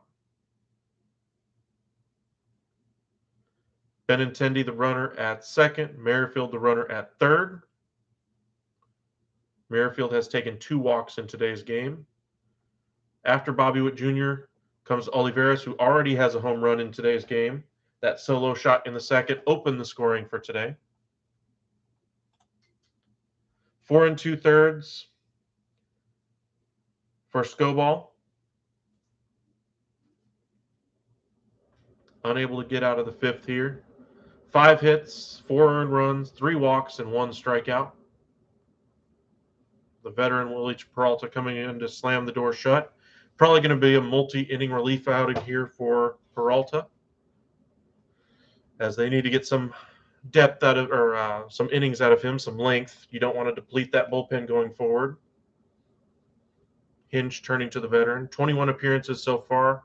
Does have 30 innings on his belt, so he is a multi-inning reliever for them. Batter's hitting .227 off of him. 18 walks, though, and 27 strikeouts. The walk numbers do worry you. But here you just need the 1 out, so hopefully with a base open, even with a walk, maybe he can still slam the door to shut. The first pitch to Bobby Witt Jr., well off the plate, 95-mile-an-hour fastball. I don't know why they said sinker on that one. That was clearly a fastball. I don't know. Maybe it's just the broadcast for the Tigers that they have sinker programmed in there a little too much.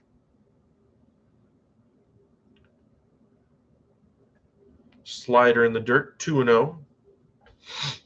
Again, first base is open, so you don't need to throw a pitch right down the middle here to try to get back into the count with Bobby Witt Jr. His father, of course, a major league player as well, pitcher, played for the Texas Rangers for a number of years. I believe he's in the Texas Rangers Hall of Fame.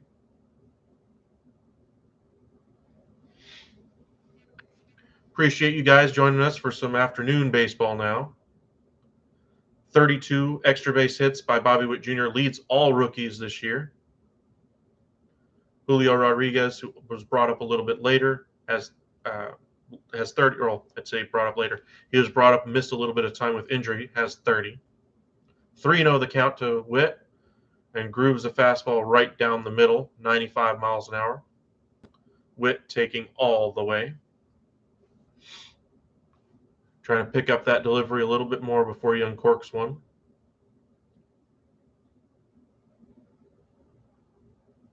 Twirls the bat around and is set. Peralta delivers. At the top of the strike zone, Witt fouls it behind home plate there. Just a little bit down the first base line anyway. Up and over the screen. And it's now a full count. Bobby Witt Jr. also is tied for the league for the league lead with RBIs among rookies at 39. 4-0 the score. Royals on top, looking for more with 2 runners in scoring position. The delivery by Peralta, 83-mile-an-hour slider hanging right down the middle, fouled straight back to the screen by Witt. He just missed that one, and he knows it. That was his pitch he could have done some damage on. But just got underneath it a little too much there and drove it right back to the screen. Skubal looking for his line to stay right where it is. Both of the runners on are his responsibility.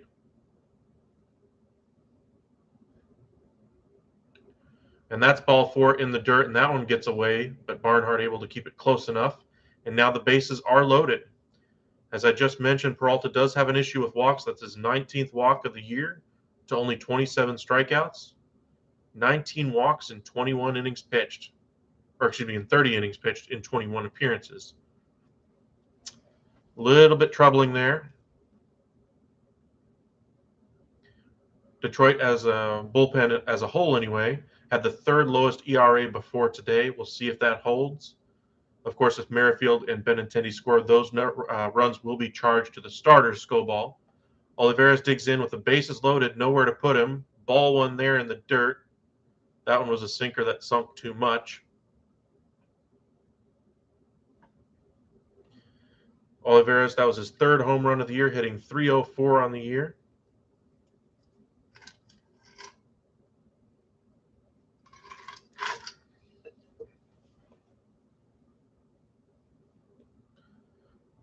Four nothing the score. Merrifield on 3rd, Benintendi on 2nd, and Bobby Witt Jr. on 1st.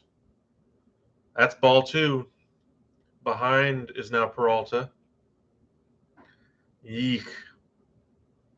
He's missing location. The veteran is does not seem to have his best location command today. Nowhere to put him, though. This could be a really big inning for the Royals if Olivares is able to make contact here, get a base hit, and this game is definitely. Ooh, wow. Peralta missed his location by at least half the plate, but that pitch was still a strike zone it was fully within the box. But because he missed location so badly, Barnhart wasn't able to frame that pitch, not that he needed to, but that tricked the umpire's eyesight, and that missed. And that was a missed call by Gonzalez. That should have been a strike. But 3-0 the count. That pitches ball and walks home a run. Back-to-back walks by Peralta. That's got to send pitching coach out of the dugout for the Tigers, as the command is not there for Peralta. And it's now 5-0 Royals on back-to-back walks. Walks, and walks are what's killing the Tigers right now.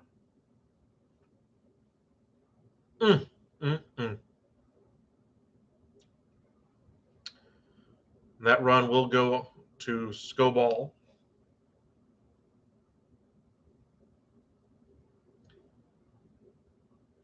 Pasquantino now digging in. That pitch fouled off. I don't know why he's swinging at the first pitch. And that ball lands just in front of the dugout there. Candelario tried to make a diving or a sliding grab at it as that ball was really close to that dugout and wasn't able to come up with it. Pasquantino still alive. Barnhart was hustling all the way over there and unable to get there in time. Barnhart had to go in the dugout to avoid running over Candelario. 0-1 now the count. See if the veteran can take advantage of the youth of Pasquantino. He does have one home run on the year. Again, he's only been up for about a week now after the trade of Carlos Santana to the Seattle Mariners. Foul ball off the catcher's mask of Barnhart. Umpire comes out and dusts off the plate to give Barnhart some time to recover. That literally nailed him right between the eyes of the mask. Ouch. I mean, I guess it's the mask that it hit, but it still pushes it back into your face. That's still got to, make you take a second. That ball is headed directly for your kisser. Barnhart set. That pitch well high. 1-2 now the count. Peralta missing location. Doesn't look like they were trying to pitch around him there. They just wanted to get that out, and Peralta unable to deliver a strike there.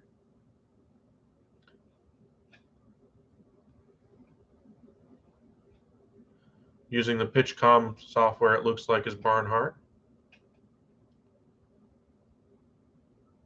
That was a beautiful pitch right on the inside corner. Pasquantino takes all the way on that one, and that's the third out of the inning. But a couple of runs do score this half inning, and it's now 5-0 Royals over the Tigers. So we do get some offense today, at least on one side of the ball. Singer comes out. He's been dominant today for the Royals. 8 strikeouts, I believe, so far in the game for him. But that's where we stand. 5-0 is our score.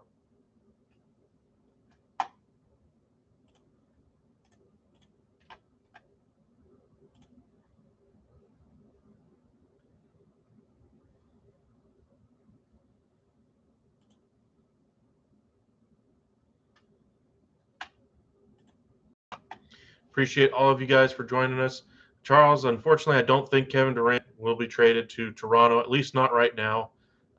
So sorry, I just don't see it happening.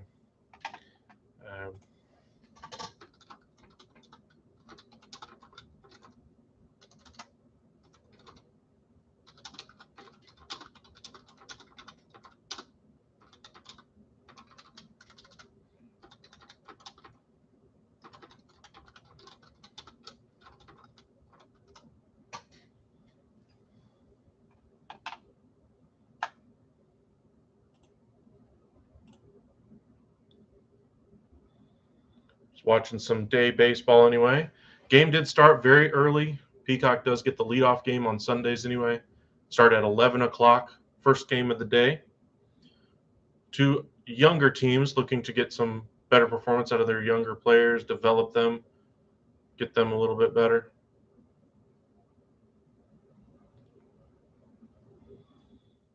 But so far, Singer's day has gone very well. He's given up 3 hits through 4 innings so far to Detroit. Has 8 strikeouts, though.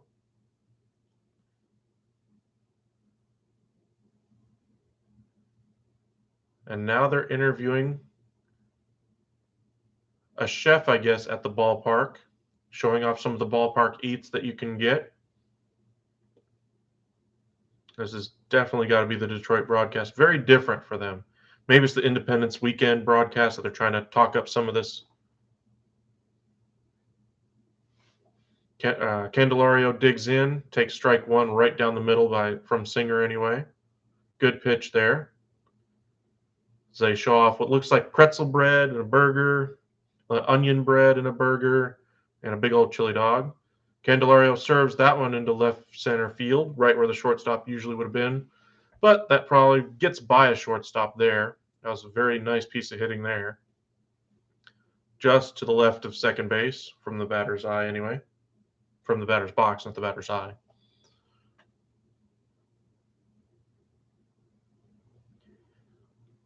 It is about lunchtime, so I suppose if you are watching the game, seeing this food, it would make you hungry. Luckily, I ate before we came on. If you're spending time with your family today, hopefully you get to enjoy cooking out with your family. A lot of people like to grill out, make burgers, do broths, steaks. Let us know what you're having with your family. I believe we're doing brats later on.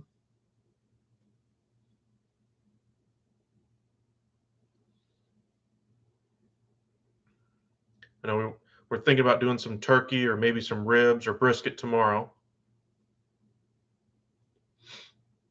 In the past, we'd go out to the lake, but I don't know. In Texas, anyway, is where I live anyway. It's very hot, very humid. So going out to the lake is always uh, a little exhausting, even in the best situations. But on the day when it's crowded the most, might not be the best decision, at least in my opinion. I'd rather stay home, watch some baseball, relax, cook on the grill, enjoy the air conditioning, that kind of thing. Maybe on a day when it's not so packed, go out there and enjoy the water. Torkelson staying alive. 2-2 now the count. Singer performing very well, as we mentioned.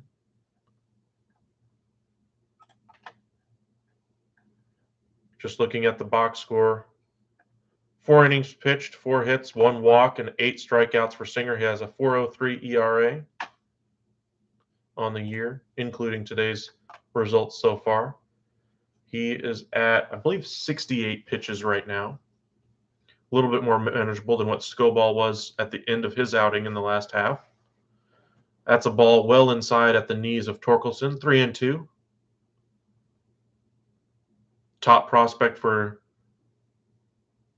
Detroit, looking to get his feet underneath him here at the major league level. Detroit seems willing to give him as many at-bats as he needs to in order to get him productive. That ball was absolutely crushed. Singer made a mistake there, and that ball is gone. The Tigers are on the board as Torkelson knocks it out of the ballpark. His 5th home run of the year. 376 on the distance, 101.6 is the velocity on that one out. Launch angle probably is the biggest factor as why that one got out, but that was right on the barrel. Sorry, it's 5-2 now as Candelario had led off the inning with a single. Good job keeping his hands inside the ball as that ball was up and in, able to keep him inside and able to make great contact with that one. And we have a game at least. That ball in the dirt. That one actually cleared the pitching or the bullpen out there, went off the back wall of the bullpen out in left center field. Kansas City 5, Detroit 2. Gallagher coming out to the mound after Singer's missed his location twice now. Got to realize that you're at the bottom of the lineup now and not to get flustered and let what just happened affect you.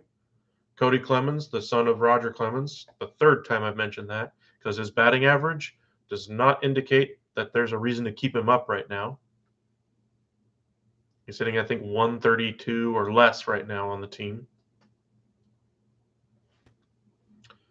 Torkelson still getting high fives all around the dugout. Given the sparse crowd in Detroit, something to cheer for. Sorry, he's hitting 128 now. Granted, he hasn't played a whole lot so far this year. But even as a bench bat, you expect better than 128. And there's the obligatory son of disclaimer on the screen.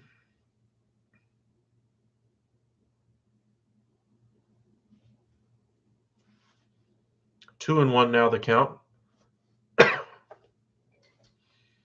As Clemens tried to ambush that get me over pitch. That pitch on the outside corner. Clemens drives it down the left field line. Foul. Singer missing his spot so far in the inning. That's cost him 2 runs here early.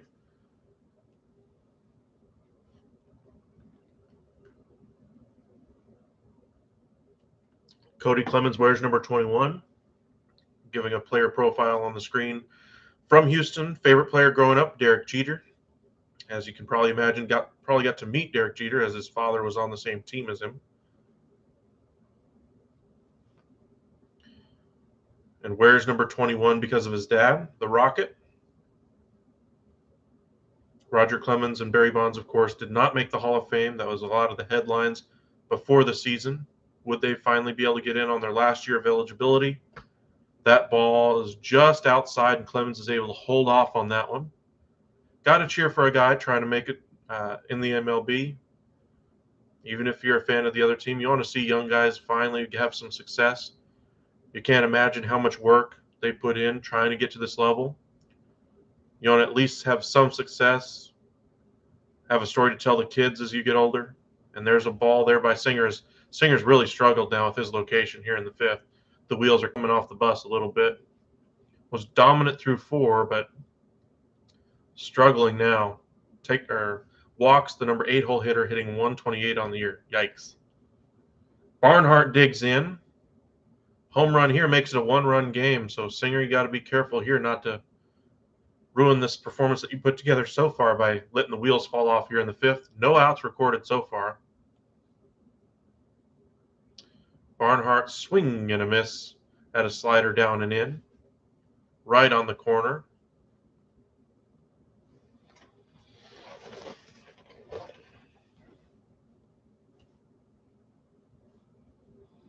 Clemens gets a nice lead on first, trying to draw some of the attention of Singer. Another great pitch by Singer there. Up and in right at the top of the zone that time. Another player profile.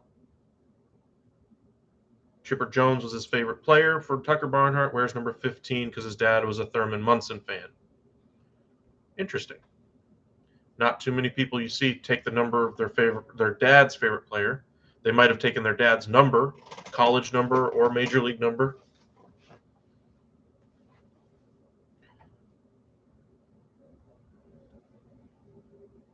Chipper Jones, definitely one of the better players in MLB history. For my money, he's probably in the top 3 third basemen of all time, depending on what you're looking for from a third baseman. If you're looking for leadership, doesn't get much better than Chipper Jones for any position.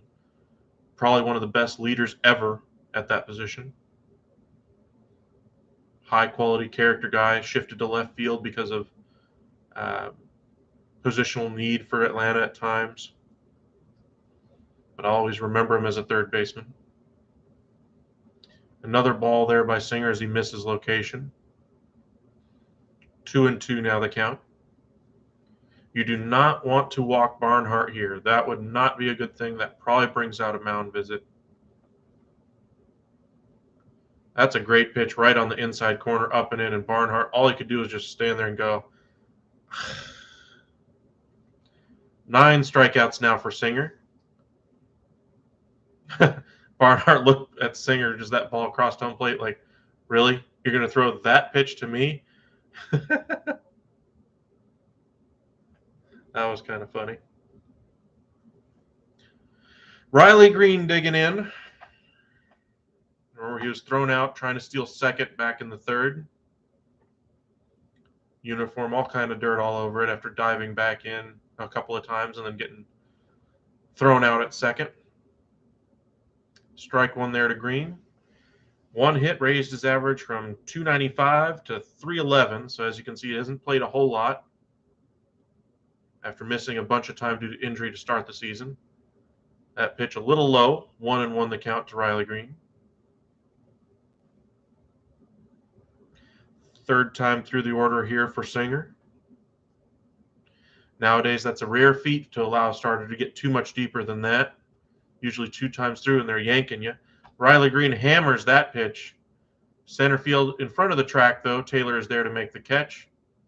Throws it in. Really bad throw, though. Bounces into the cutoff man. But there are 2 away.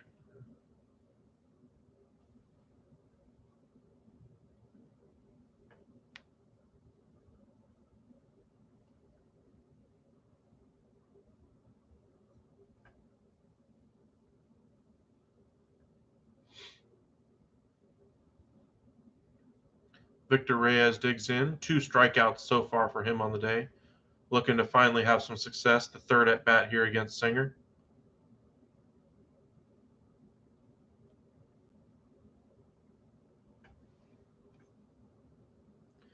Trying to avoid the hat trick of strikeouts. Takes a ball. Another ball. This one almost hits him in the shoe top. Ball bounced away a little bit, but Clemens was not running. 2-0 now the count. Hopefully the Tigers, if you're a Tigers fan, you notice Singer struggling with location and wait for your pitch. You will get one in every at-bat, it seems like. Especially as these pitchers start to wear down. Singer up to 88 pitches now in the game. That was a great pitch, just off the plate, though, according to the home plate umpire. Robo-ump definitely calls that one a strike, though, and it's now 3-0 to Victor Reyes. Able to hold off on that one, hoping to avoid that strikeout. Right down Broadway. 3-1. Singer, 9 strikeouts on the day through 4 2/3 innings. Gave up the 2-run home run here in the 5th to Torkelson, so the Tigers got on the board. Hammered right at the shortstop. Witt able to knock it down, flips it onto first. Not in time, not close. That ball was hammered, though, and Witt was able to get a glove on it and probably could have made a play on it, but I don't know if they'll score that one as an error. That was hit right at him. Never mind. He tried to side saddle that ball, took a step back, tried to get it on even hop, though he tried to snow cone it. To me, that should be the second error in the game on Bobby Witt. That was right at him. And that's probably going to be it for Singer.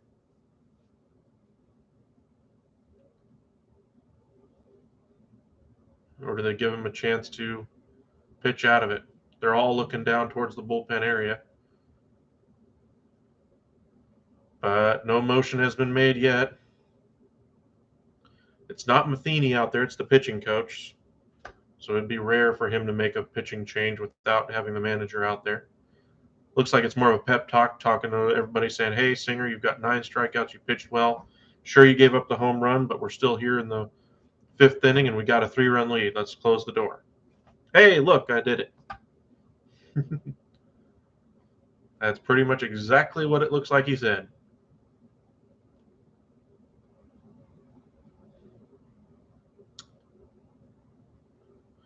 Jose Cuas is loosening in the bullpen, right-hander. I'd imagine if Castro reaches here, Matheny's probably going to think about pulling him. Singer up to 92 pitches. Harold Castro 1 for 2. He got the game started anyway for the Tigers with a base hit. First hit of the game for them anyway. 2-0 now the count for Singer as he kind of takes a stroll to the back of the mound, catching his breath. Very red around the neck, so he's definitely laboring now. Takes a deep breath. Beautiful pitch there, right on the inside corner. Castro can't believe it. 2-1. Shakes his head in disgust. Still shaking his head in disgust. Still shaking his head in disgust. That was a great pitch, though. Low and inside. Baseball's prerogative is to raise that strike zone. If the umpire had called it based on what the directive was, maybe that's called a ball, but the robo-ump still would have called that strike. Unable to catch up to that fastball, though, there, and it's now 2-2 as Singer has worked back from a 2-0 hole. Harold Castro, 6 for 12, 500 average anyway against Singer in his career. Singer set, looking to get out of it here in the 5th with only 2 across. Ooh, up and in, and I mean just off the plate. With 2 outs, a 3-2 count, runners will be in motion with the pitch. Singer unhappy with himself or the call, one of the two. I mean, it missed by that much. Robo ump again probably calls that a strike. Beautiful slider there, right down the middle of the plate, but Castro able to make contact. It was just the motion, I think, that is why that one was such a good pitch. Don't want to leave it over the plate too much, though. Castro, and I mean just got a piece of it. Looking for his 10th strikeout of the day. 3-2, 2 outs. 97 pitches in the game now for Singer. 2 on, 2 out, 5-2 the score, 3-2 the count. Runners go, and the pitch. Fouled off down the third base line, and we'll do it again.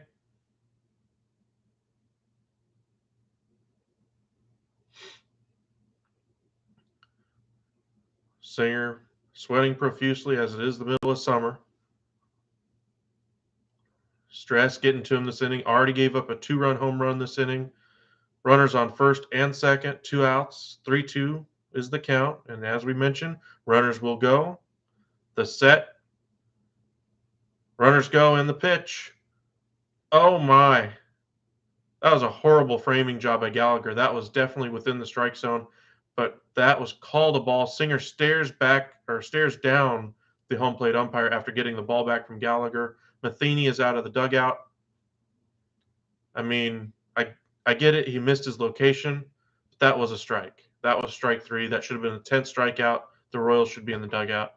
It's not the first time something like that's happened to the Royals today. The Bobby Witt Jr. error, in my opinion, the error that should have been in the first, where he misplayed a ball. And the night is over for Singer. Neither one of the starters can get through 5. As a struggling team, pitching is usually the hardest thing to get. If you have pitching, even marginal hitting, you can get to make work for you. But pitching is the thing. If you can get some young pitching to perform, you can always go out in free agency and acquire a big bat. It's hard to get pitching performance to be consistent from year to year. That's available anyway to get. And so far, both teams have struggled finding consistent pitching performances. Tigers this year have pitched much better, but as we saw, their lineup is very devoid of anybody hitting for average. And Riley Green's only played in a few games. We saw his batting average move, 16 points with 1 hit. So definitely they're on the right track there, playing him at the top of the lineup, getting him as much experience as possible. Javi Baez, their big investment this offseason, has been a complete dud as of yet. Miguel Cabrera on the bench today, so you don't have his bat in the lineup. But he is aging. You can't count on him every day anymore. Not that you were expecting playoffs for the Tigers this year, but you were hoping for better. Wow. Jose Cuas is going to be your new pitcher for the Kansas City Royals, taking over for Brady Singer. He pitched very well through 4 innings. That 6th, though, the 5th anyway, he just was not able to get out of it. 6 hits, 2 runs, 3 walks, 9 strikeouts.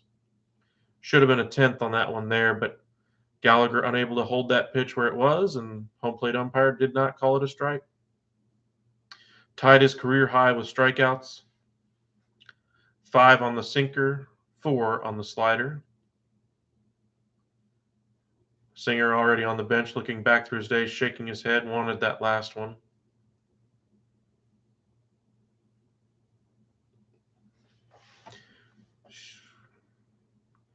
Little anger in the eyes of Brady Singer on the bench. Jose Cuas is on to pitch, the right-hander. 16 appearances, a 2.03 ERA, 13.1 innings, more of a fireman, comes in to take out the fire. 6 walks to 10 strikeouts on the year. And that's a ball.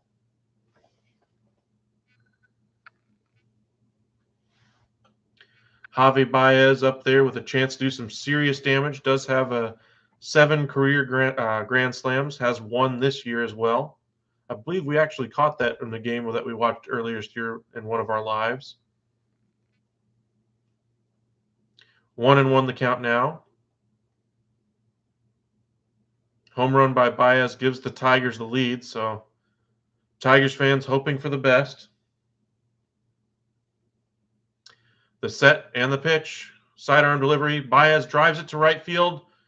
What a catch. A sliding catch there by Merrifield, and the inning is over. If that ball gets down, 2 runs score at least. Beautiful play by Merrifield. Best contact I've seen Baez have in a while. But Merrifield able to make the play. Wow. 5-2 is the score at the end of 5. Neither one of the starters able to get through it, though. And we're into the bullpens.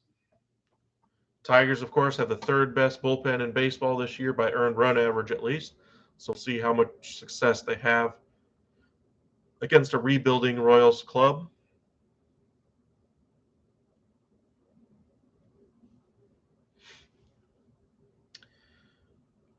Touching on a few of the other headlines for Chicago fans, they did re-sign Zach Levine up to a max extension, $215.2 million, excuse me.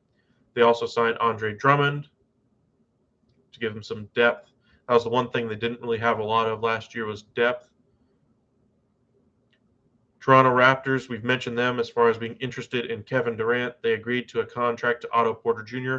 It's believed that contract is a 2-year deal with a player option in it at the end of it, and it's believed to be for the full exception, mid-level exception, for around $10.5 million. Might be a little bit short of that to save some money for another signing. Ricky Rubio, the point guard that was traded at the deadline from the Cleveland Cavaliers to the Indiana Pacers for Karis LeVert, decided to go back to Cleveland anyway on a 3-year, $18.4 million deal. And as we mentioned, the 76ers have their hands in a lot of pots. They signed PJ Tucker to a 3-year, $33.3 million deal. They're also shopping Tobias Harris to try free up money for maybe a run at Kyrie Irving. I don't believe that is on their first priority list, but that could be one option for them. They already traded for DeAnthony Melton, a shooting guard, bench piece. Think of him as microwave offense. And then, of course, they got to James Harden, who just declined his player option that they need to sign. Peralta back out there, here to start the 6th, is able to pour in a strike there to Michael Taylor.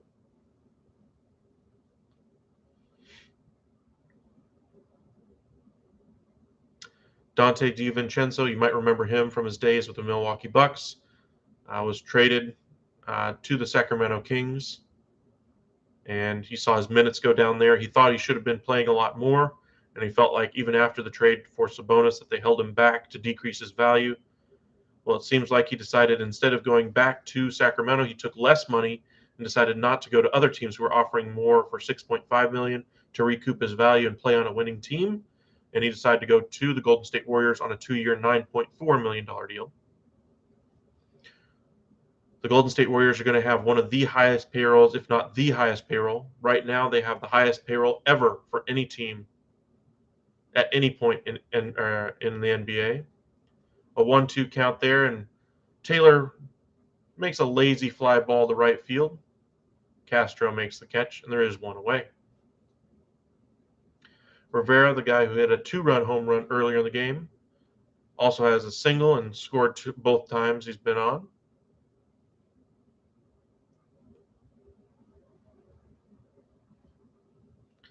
He digs in. Peralta staring down the catcher. The pitch. Right at the bottom of the zone, but call the ball.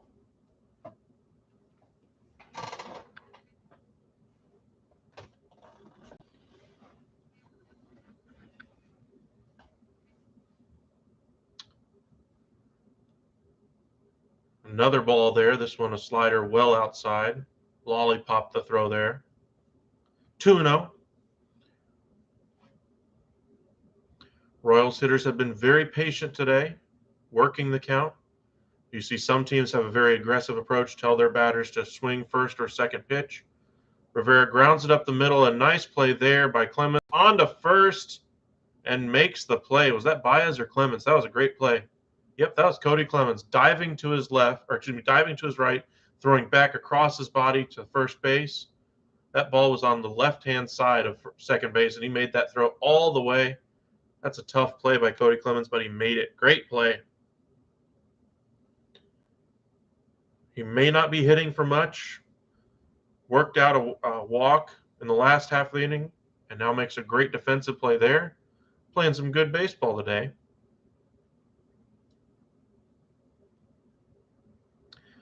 Nicky Lopez digs in, 1 for 1 on the day with a walk as well. 2 outs, a lollipop throw up at the eyes for ball 1. Or excuse me, 1 for 1 with a sacrifice bunt. That was right. 222 average, no home runs, 6 RBIs. Another ball well inside, four-seam fastball about 6 to 8 inches off the plate inside at the knees.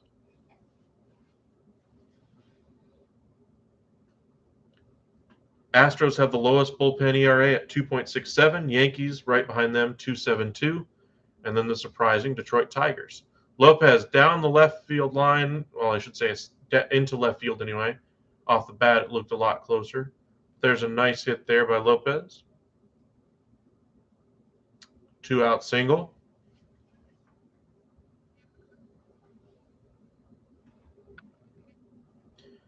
You hear how baseball's been trying to increase the pace of play and that kind of thing. You've seen them try to have less of the 3 true outcomes approach. At least that's what their message is at the top of the league anyway. Today is one of those games where you're actually seeing some actual baseball. We saw a sacrifice bunt in the game, moving first to third in the game, stealing bases. A lot more action than what you might have expected, say, 2-3 years ago, where it was literally nothing but 3 true outcomes all the time. So baseball seems to be working on that, trying to correct that problem, put more actual baseball back in baseball. Gallagher set, 0 for 2 on the day. Another throw over. It's like the third straight one from Peralta over to Torkelson, trying to keep Lopez close.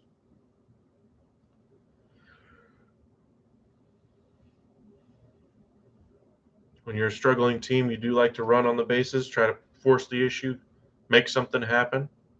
Peralta aware of that. Up and in. Gallagher takes ball 1.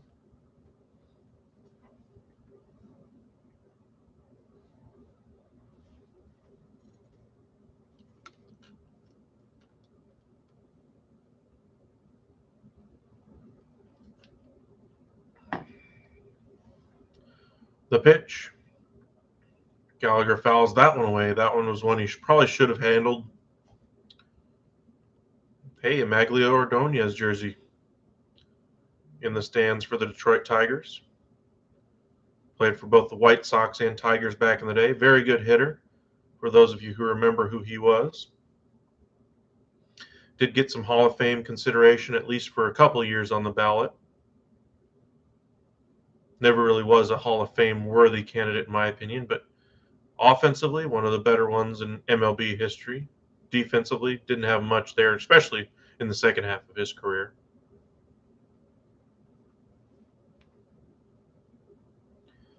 Gallagher again, the catcher today, with Salvador Perez injured. I think the only way Salvador Perez has moved at the deadline is if Salvador Perez says, hey, I want to play for a contending team. That one driven into left center. Riley Green angles over for it and makes the catch, and this side is retired. I'm still surprised they haven't changed either one of those 2 plays to errors on Bobby Witt Jr. He's fumbled a couple of them today. But so far, 5 runs, 6 hits, no errors for the Royals. 2 runs, 6 hits, no errors for the Tigers. All righty. Let's kind of go over some more news and notes, see if there's anything else happening around the league.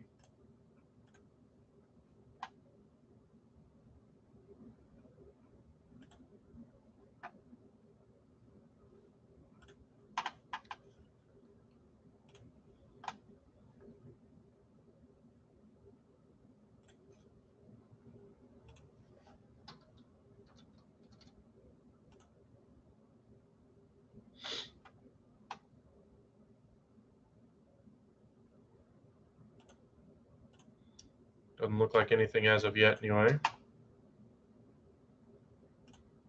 Not much happens on Independence Weekend. Everybody trying to enjoy their vacation with their family. Hope you guys are enjoying your vacations with yours. In case you're reading our chat section, no, Kevin Durant has not been traded. He will likely be traded within the next few weeks. Shams Charania making that report early this morning. Kyrie Irving news this morning from Mark Stein and Shams, saying that 3 teams were interested, that the 76ers had at least made a call about Kyrie Irving, just kind of see what the market was like, but his trade value is absolutely plummeted, according to Brian Windhorst. Only teams really interested in him right now, Lakers, Mavericks, and on the periphery, the 76ers. I fully expect either the Lakers or Mavericks to make the trade for him. Makes sense on both teams, just whether or not the Lakers have enough to do it and if the Mavericks are willing to do it. If the Mavericks really do want Kyrie on their team, they obviously have a lot more assets than the Lakers do at this point. You hear a lot being said about the Mavericks not having trade chips, etc. The only trade chip they don't really have is their first-round pick next year. Second-round picks, sure. But as far as draft pick compensation, they're really only missing 1 pick. So a trade of Kyrie Irving for them shouldn't be too disastrous. Maybe a protected pick in 2025, something like that, would be something of interest. An unprotected pick in 2027 from the Lakers seems a lot more interesting, though, if that's the route they decide to go. But Dallas does have better rotation players to be able to send back to a team that's going to have to be competitive, as they don't have their own first-round pick for a number of years due to the James Harden deal.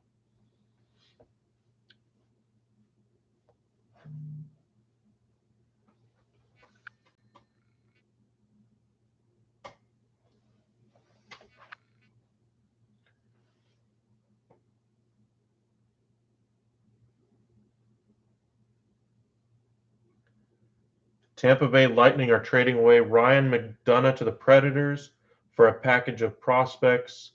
Looks like more of a cap move for the Lightning, as they have a number of different salary cap issues going forward. They got to pay all that talent. So for those of you who are hockey fans, the Lightning won the Stanley Cup the previous 2 years, lost this year in the final to the Colorado Avalanche. Trade away a defenseman. Luka Doncic, who's playing international baseball or basketball right now. Dirk Nowitzki was in the audience watching him play, and apparently was joining in the crowd as they were on the road anyway. And Dirk was a part of the crowd, chanting at Luka in jest anyway that he's overrated. Gotta love international basketball. You don't get necessarily the animosity that some opposing fan bases have. It's all about pride and for country. Mainly rooting for your country, hoping for the best. Luka Doncic making an effort to stay in shape in the offseason this year as opposed to taking time off, staying away from basketball, dedicating himself. We saw LeBron has always been a worker, but he's been in the lab as well this offseason, whereas players like Anthony Davis, who hadn't put up a shot since the last shot of his season, until basically he said so on Instagram and called himself out on it, and basically the entire world was like, are you kidding? You haven't even put a basketball in your hands since the end of the season? Where's your commitment to the game? Luka, of course, trying to stay in shape all year round. Kawar is in for the Royals pitching. Castro, 3-2 count, pops it into right center. Merrifield makes the play. Merrifield able to play a number of different defensive positions for them. Right field today. Has played second, some third, some left. I think he's even played some center as well. Got some history out at the ballpark today, it looks like. Bringing up some of the old-time baseball anyway. Candelario digs in, a single and a walk today. Hit the ball well in his last at-bat, but has not hit the ball well this year.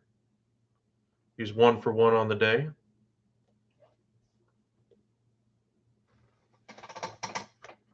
Five to the score. Kansas City jumped out to a 5-0 lead In the bottom of the fifth, Torkelson hit a 2-run home run.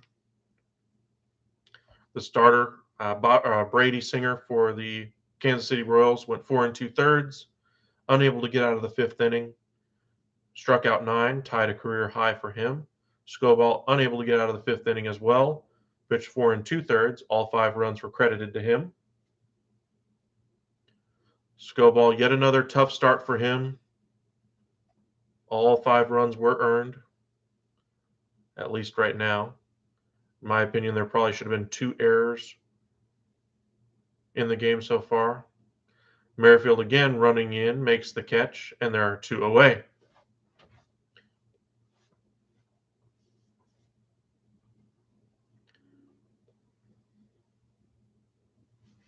Just keeping an eye on all the other headlines just to make sure nothing breaks for y'all. Apparently there was a really bad crash in F1, Formula One. Driver is okay. We don't really cover too much of racing, but every now and again when it comes across.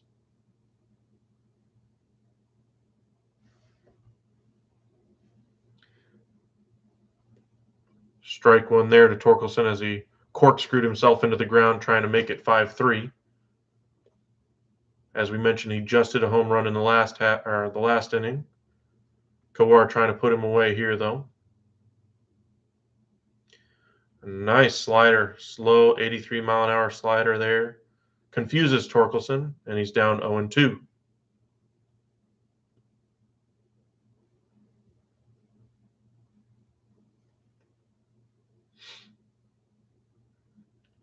Fastball way up and in. Not a competitive pitch there. 1-2 now the count. 2 outs.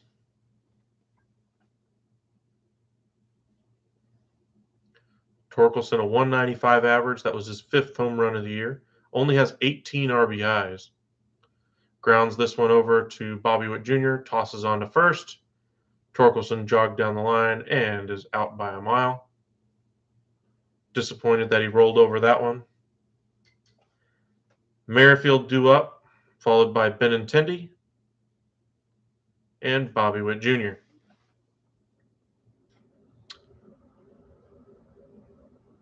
We'll see if Jose Cuas comes back out again.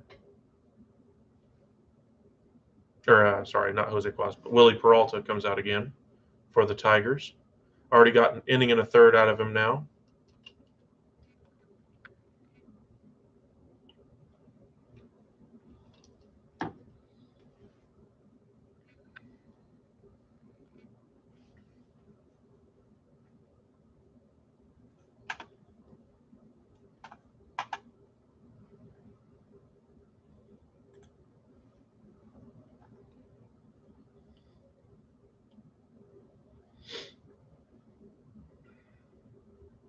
Some more news. The Nets and Lakers are still talking Irving Westbrook.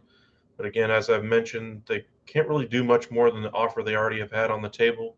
The 27 pick, Lakers still want to keep it protected, have offered it as unprotected, and still wasn't enough to convince them before Kyrie Irving decided to opt into his contract. Since he's opted into the contract, obviously that offer really hasn't changed much.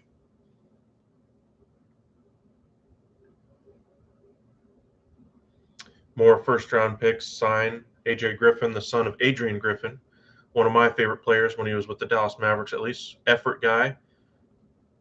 Now he's become a coach in the NBA. I believe he's an assistant coach for the Chicago Bulls, I want to say.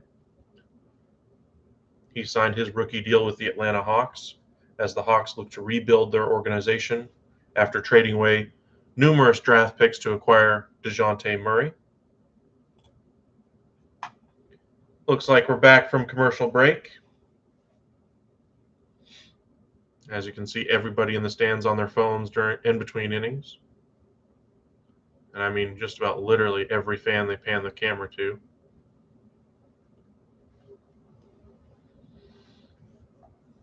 This broadcast for Detroit is very different. They have a lot of different interviews and a lot of different things they're trying to do.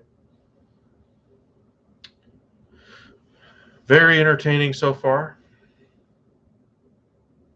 Some good pitching out of Brady Singer. Saw a little offense out of the Royals. A home run by Torkelson. And we're 5-2 here in the top of the 7th. Whit Merrifield digs in, fouls the first one off there. Foley is the new pitcher for the Tigers. He came over. No, Jason Foley. This is a different Foley anyway. There was another Foley that came over from the Toronto Blue Jays in that trade years ago for David Price. Different Foley now, though. James Foley.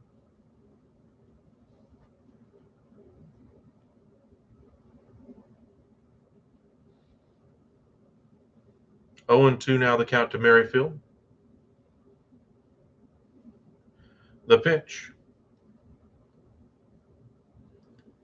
Hit down the first base line, or the right field line anyway, and dunked in there. Merrifield able to get on again. I think this is the third time he's been on today. A couple of walks and now a base hit. Maybe he's starting to heat up, something for contenders to take a look at, a player you can play literally all over the diamond. Do I believe that the Royals will finally move him? Possibly. He's finally getting to that age where maybe, just maybe, you consider moving on from him and going even younger.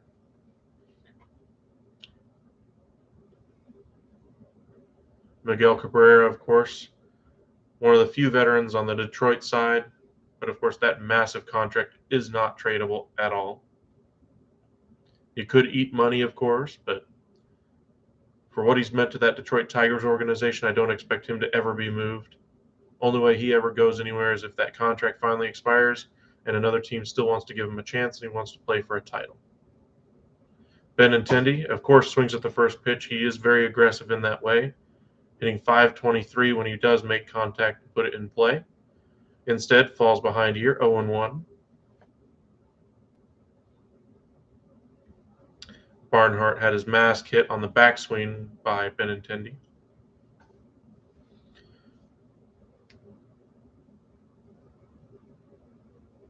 Foley set, and the pitch. Outside corner, just off the plate according to the umpire, but Robo-Ump calls that one a strike as well. It's now 1-1. Robo-Ump, like I mentioned, will probably be a thing in Major League Baseball, if not next year, 2024 at the latest. Rob Manfred basically made that mandate in his most recent interview with reporters. I, for one, am definitely a fan of it. I'm sick and tired of seeing baseball players argue balls and strikes. You can tell me it takes all the humanity out of the game. I'm sorry. I came to watch the baseball players, not an umpire go, strike one, ball four.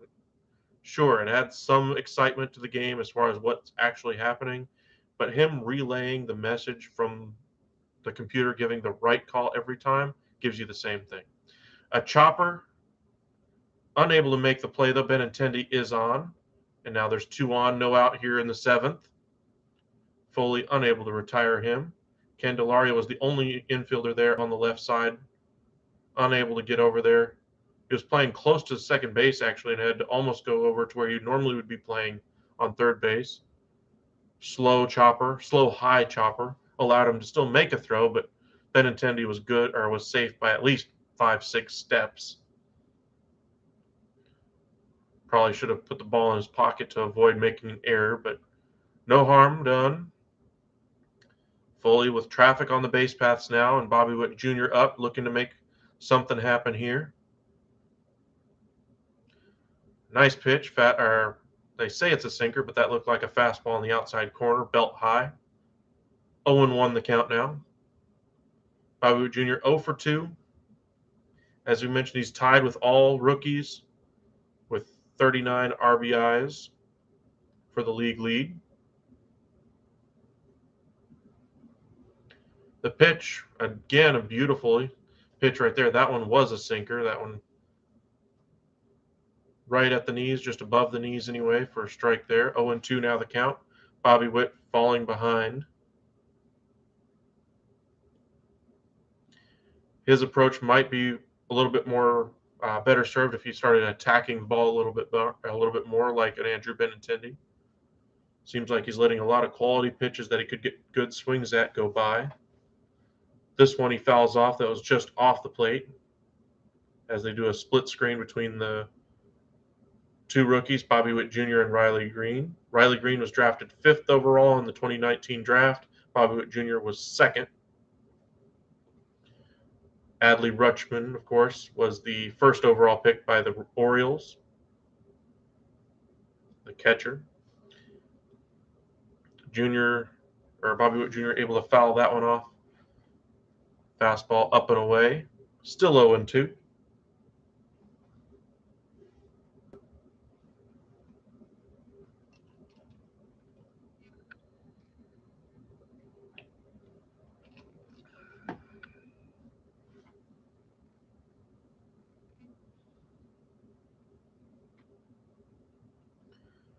I think the Royals made the right decision in acquiring Benintendi this offseason and flipping some assets to get him in. That ball flared into short center field. Clemens makes the catch. Not sure if they ruled that one a infield fly rule, as that one was still out in the grass, but a lazy pop up there, and the first out of the inning. Olivares digs in. He opened the scoring today with a solo home run. Towering shot that bent behind the foul pole there and got the Royals started. I was back in the 2nd inning.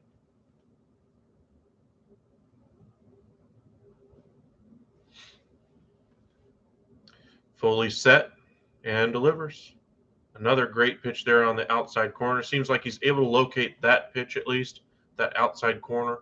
Everything else he seems a little bit more difficulty with, but at least he's got that part toned in. Runners on 1st and 2nd. Olivares jammed. That pitch was a good 6 inches off the plate inside, and he still swung at it. He's now behind the count 0-2.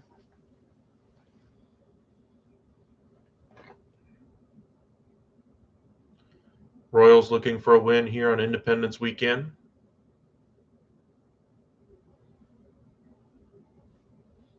Hope y'all have a great 4th of July. Shoot off fireworks. Watch them on TV. A lot of different places have great fireworks shows, both locally and nationally now. Capitol, of course, puts off a nice fireworks display. Boston is known for their fireworks as well. A lot of different places around the U.S. shooting off fireworks all over the place. I know around my house, even though I'm in a city, I still had neighbors shooting off fireworks and so forth. No damage, of course, was done, though, but people still taking the liberty and people being a little bit more lenient, it seems, with fireworks and not holding up codes every now and again. I'm not one of those people who's like, don't shoot fireworks in my neighborhood. As long as no damage is done, no harm, no foul. Merrifield was going on that pitch, had already rounded 3rd base by the time that ball went foul. It's now 2-2 to Olivares. Both run. Oh, no. Only Merrifield was going. Benintendi, it looks like, stumbled out of 1st base. Maybe that's why he didn't go on that one. Leads all, Whit Merrifield anyway, leads all of Major League Baseball in hits since the start of 2017. He's 2nd in steals. Great player for Kansas City. May or may not have heard of him before, but he has definitely been one of the best players in Major League Baseball that you may or may not have ever heard of before. He deserves the recognition, and he deserves a chance to win. Olivares jammed again, this one 3 inches or so off the plate inside. Still 2-2.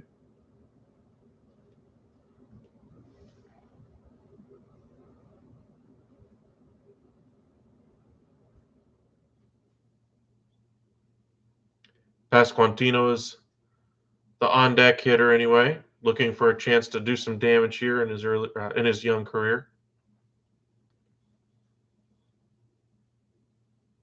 Olivares fouls off another slider, this one on the outside corner. That pitch he probably could have driven the other way, but wasn't looking to do so. Looks like he was just looking to make contact and foul it off and live for something he could drive. Sometimes you see that happen with players higher up in the lineup. They try to get more than what they could have gotten with a pitch there. If he just serves that one into left, it's probably a 6-2 game. Or excuse me, serve that one into right. Up and in, Olivares able to get around on it. Lined right at Javi Baez. Makes a leaping catch. Merrifield able to get back to second before the throw over. And there's 2 away. Olivares hit that one right on the screws. Good level swing. However, it was just off the handle of the bat a little bit too far, and Baez able to make a play.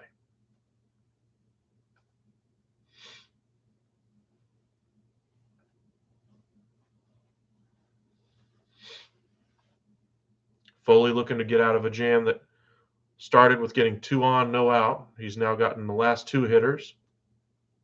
Pasquantino in. That ball bounces. Merrifield stays, though, at second base. Barnhart's already thrown out 1 base stealer today.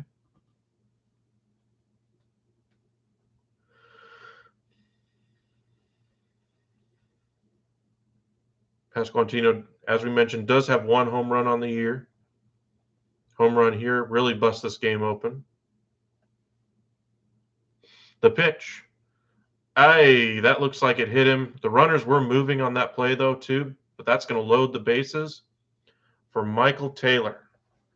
Defensive center fielder. I don't think they're going to lift him for a pinch hitter here, even though that may be the better option in the long run if they're able to get a base hit. Taylor does have great speed, though, and he is hitting it for a nice average this year. That one hit Pasquantino right on the elbow as he tried to bend back out of the way, right off that elbow guard.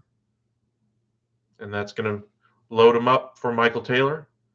Looks like there might be a mound visit here after it looked like Foley had settled down. Hits Pasquantino, and now he's in a world of hurt. An insurance run just 90 feet away now. Royals bullpen is loosening up a little bit. Looks like Coleman will take the ball in the bottom of the 7th. Taylor digs in, has a very even stance, wearing the shades today. Right at the top of the zone, Foley bouncing around on the mound. And that's a strike 1.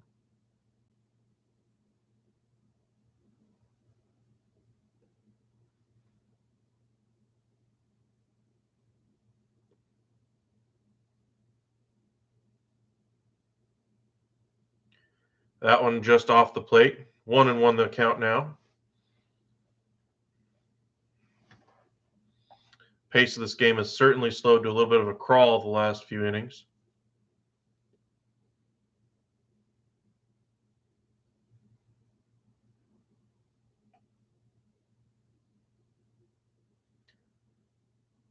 Foley falling off the mound that time. 2-1. Looks like he's unhappy with the dirt. It's just dirt, dude. Relax.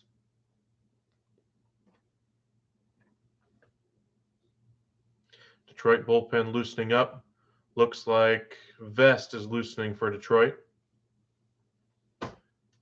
Base hit here, as we mentioned, really opens things up for the Royals. That's a ball. 3-1. Foley again falling off the mound after the pitch. He's a little bit taller of a hurler, but seems like he's just fallen off with kind of a max effort delivery now. He's up to 26 pitches in the inning. Definitely laboring.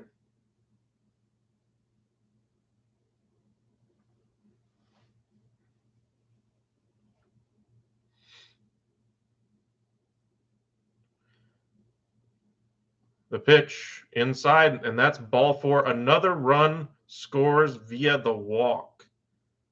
Wow. It's not often you see a run score via a walk in a game. It's even more rare for there to be 2 runs to score via the walk in a game.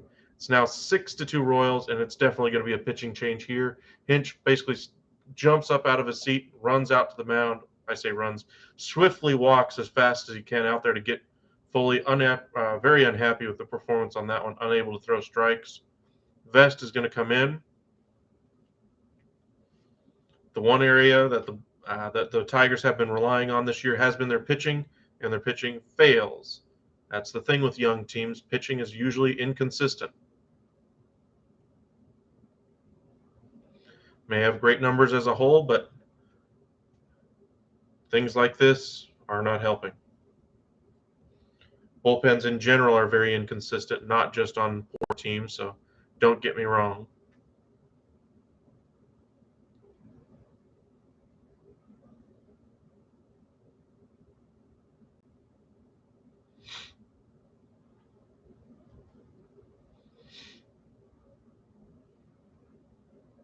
As we wait for the pitching change anyway.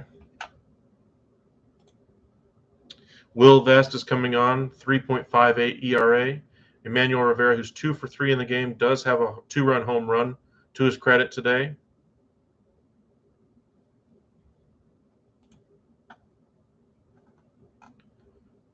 For the Tigers,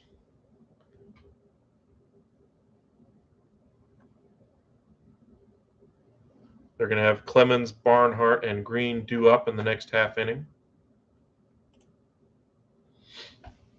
As I mentioned, this game has definitely slowed to a crawl. We're 6-2 here in the top of the 7th. Some more history all around the ballpark. Hodge Rodriguez jersey, Thames jersey, Prince Fielder, George Brett, Jack Morris, Maglio Ordonez, Gibson, Bo Jackson. A lot of history shown around the ballpark. That's one thing you can always enjoy about baseball with your family is the history of the game. They may have watched their favorite or your favorite team 30 years ago and have a different favorite player. However, you both share the same favorite team. Something your whole family can get behind and enjoy. Alrighty, looks like we're finally ready here in the top of the 7th. Bases are loaded, 6-2. A run just scored on a bases-loaded walk. Rivera is digging in. He's 2 for 3 on the day. Only a 2.08 average, though. 5 home runs, 18 RBIs. He's 2 for 3, 2-run homer, a single, and scored 2 runs. He's behind here early in the count, 0-1 to Will Vest.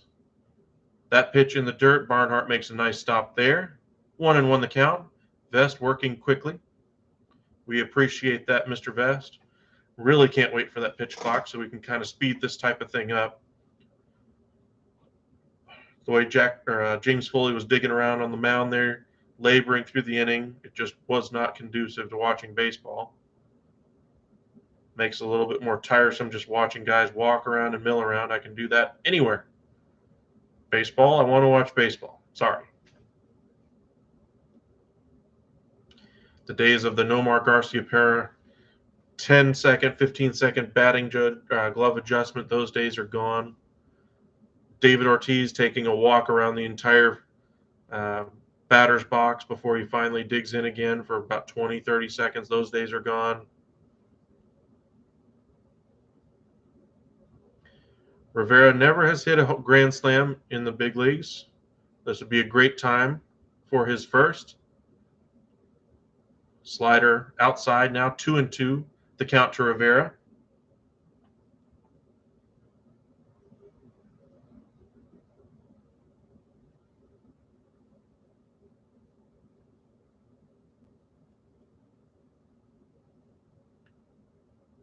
Rivera set. Vest gets the sign, delivers. That's a ball in the dirt. Rivera able to hold off on his check swing there. First base umpire, they checked down there, and he did not go around. The replay, yeah, he definitely kept the bat back. Wasn't close. Will we get a third run to score via the walk in a game? That's got to be some kind of record, or at least close to it, you would think.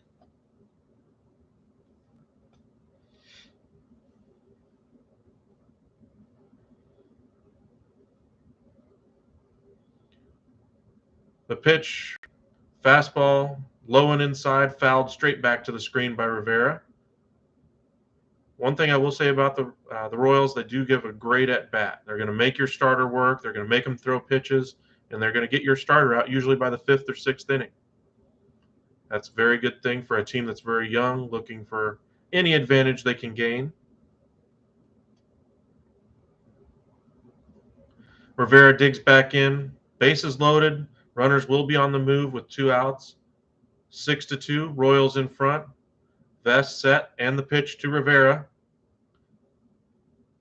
Low. Oh, that was called a strike. Wow. That pitch has not been called a strike all day long. Low, outside corner, below the strike zone, and Vest gets the call. That probably was ball 4. Wow. Great frame job there by Barnhart. Huge sigh of relief if you're a Tigers fan. And it's only a 4-run game as we head to the bottom half. Stretch time in Detroit. 6-2, Royals on top. All righty, just kind of talking about some free agency, off-season moves for the NBA. We've talked about a number of different moves. One move that was made by the Washington Wizards earlier this offseason. KCP and Ish Smith were traded to the Denver Nuggets in exchange for Will Barton and Monte Morris. Monte Morris is now your starting point guard next to Bradley Beal. Bradley Beal opted out of his contract, but immediately re-signed a 5-year, $251 million max contract extension with the Wizards. Wizards, of course, have a free agent center, Thomas Bryant, that's on the market. Number of teams have reached out to him. He does have a contract offer already on the table from the LA Lakers, who he played with before the Wizards anyway.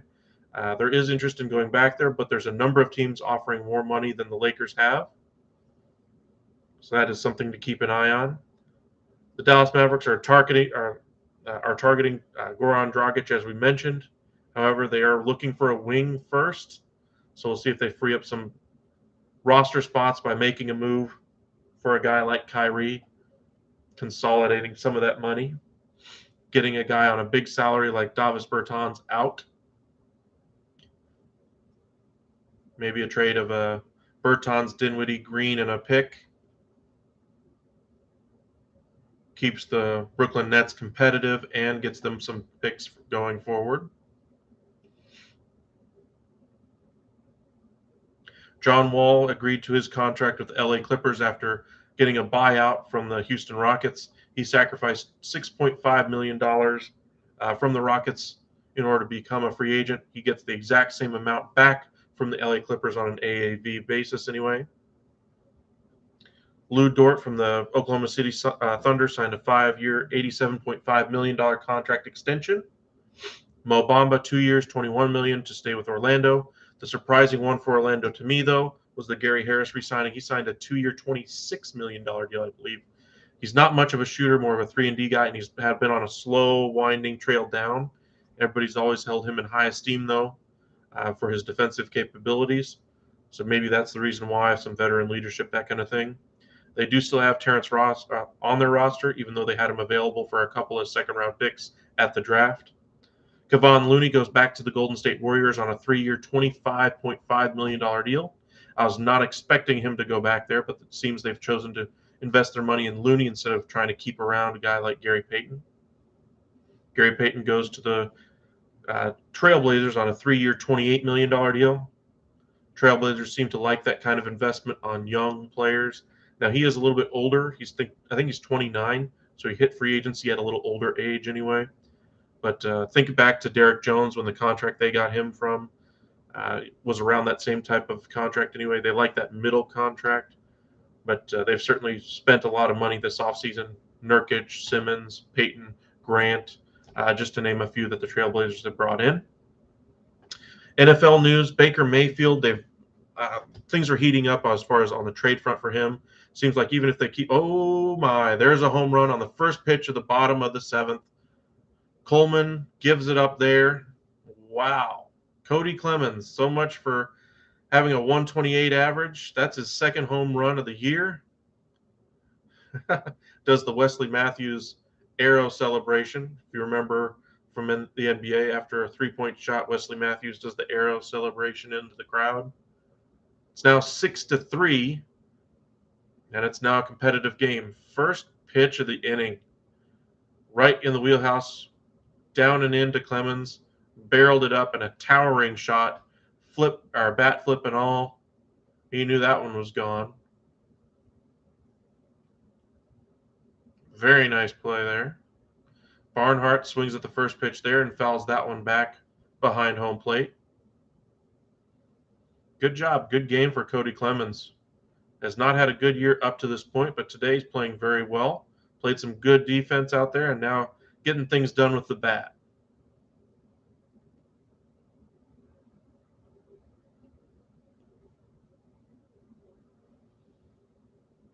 That's a ball inside.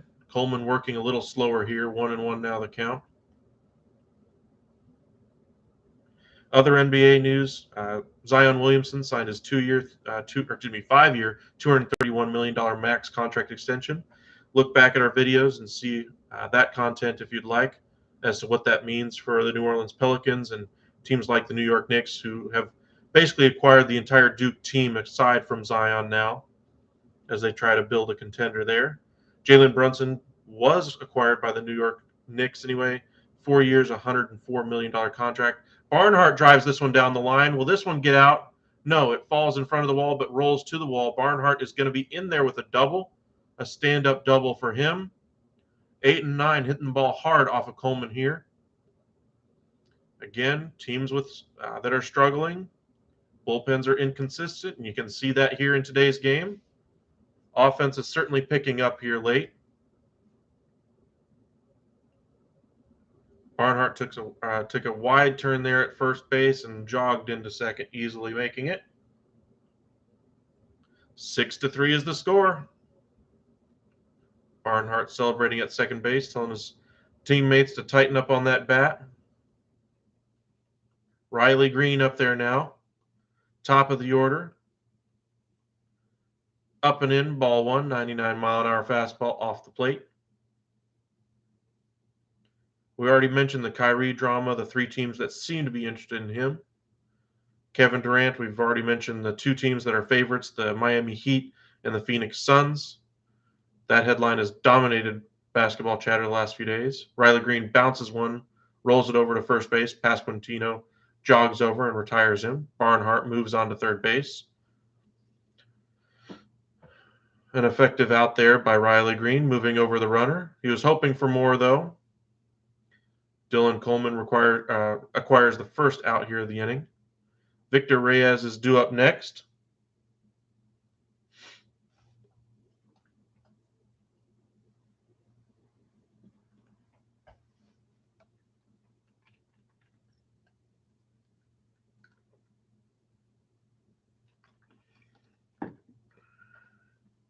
The pitch, well off the plate. Ball one there. A few of the other teams that have been mentioned as possibilities: New Orleans Pelicans, Toronto Raptors. Pelicans are probably the more likely out of those two, as they have the pieces to move and the willingness to move some of them in order to get a contender. It all depends on Zion's health, though. In my opinion, if I'm the Pelicans, I say, hey, I have a healthy superstar in Brandon Ingram. I have a healthy superstar in CJ McCollum. I have an unhealthy star who's only played 85 games in 3 years, basically missing an entire 2 seasons of his 3-year career so far in Zion Williamson. And Zion has the best trade value right now, at least from the outside looking in, from a national media perspective anyway.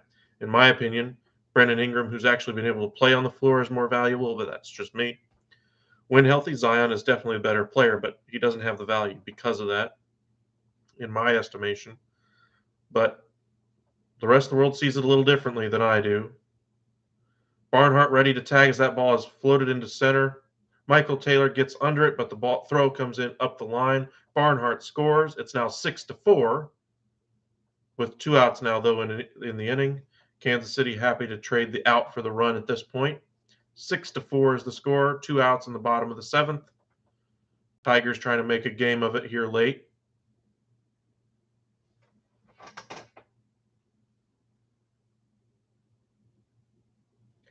Tigers win. Well, we'll see. They're going to need to continue to prove something with the bats, but their bullpen hadn't been able to shut anything down the last couple innings. We'll see what ends up happening. Both teams are struggling, so you're going to have your chances. Castro digs in, Harold Castro, that is, against Coleman, as Coleman looks at his card in his back pocket, seeing which way they want to go with him. Fastball right down the middle, fouled back off the glove of Gallagher.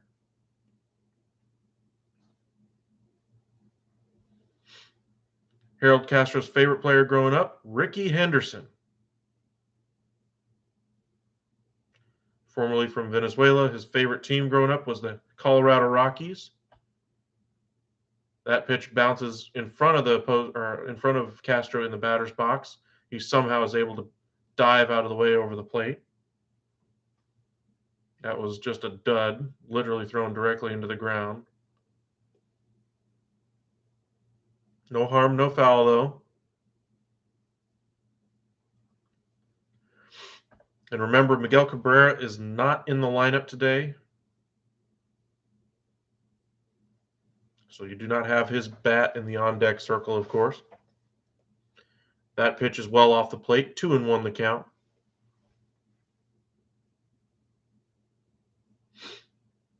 Harold Castro, the DH today, hitting third for the Tigers. 1 for 2, a single and a walk. 274 average with 4 home runs and 17 RBIs on the year. El Mago is on deck anyway. His best contact came in his last at bat when he came up with the bases loaded and lined out to left fielder Whit Merrifield. Shift is on for Castro here. 2-2 now the count. 2 outs in the bottom of the 7th. Coleman looking to shut the door here. Fouled off. Gallagher just unable to hold on to that one as it goes off the tip of his glove and back to the screen.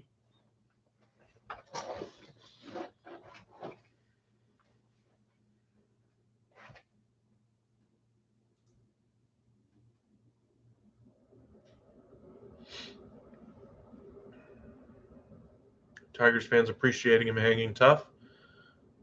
85-mile-an-hour slider inside, hammered down the first base line towards the dugout, foul. Remains 2-2. Coleman up to 17 pitches now in the inning.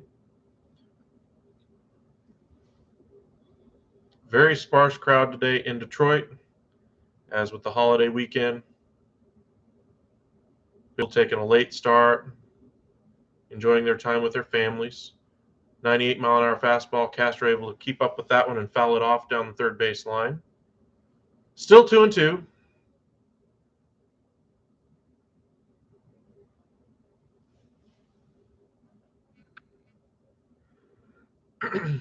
If Castro is able to get a hold of one here, then we have a 1-run game. That would be very interesting, both for what it means for us watching. Oh, not able to catch up to that one. Castro unhappy with himself on that. He's very demonstrative at the plate. We saw how he reacted to strike call earlier in the game. But the Clemens home run, the Barnhart double came around to score as well, and it's now a 6-4 game. Royals in front. But thank you guys again for joining us. Here's for afternoon baseball anyway. 2 o'clock here, Central Time Zone anyway. News out of the hockey world, the Winnipeg Jets have officially named Rick Bowness their head coach. He was the coach of the Dallas Stars last year. Both sides mutually agreed to move on in a separate direction.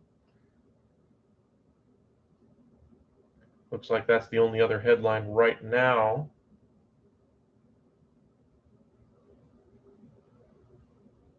In his 2+ years as head coach of the Dallas Stars, he was 89, 62, and 25.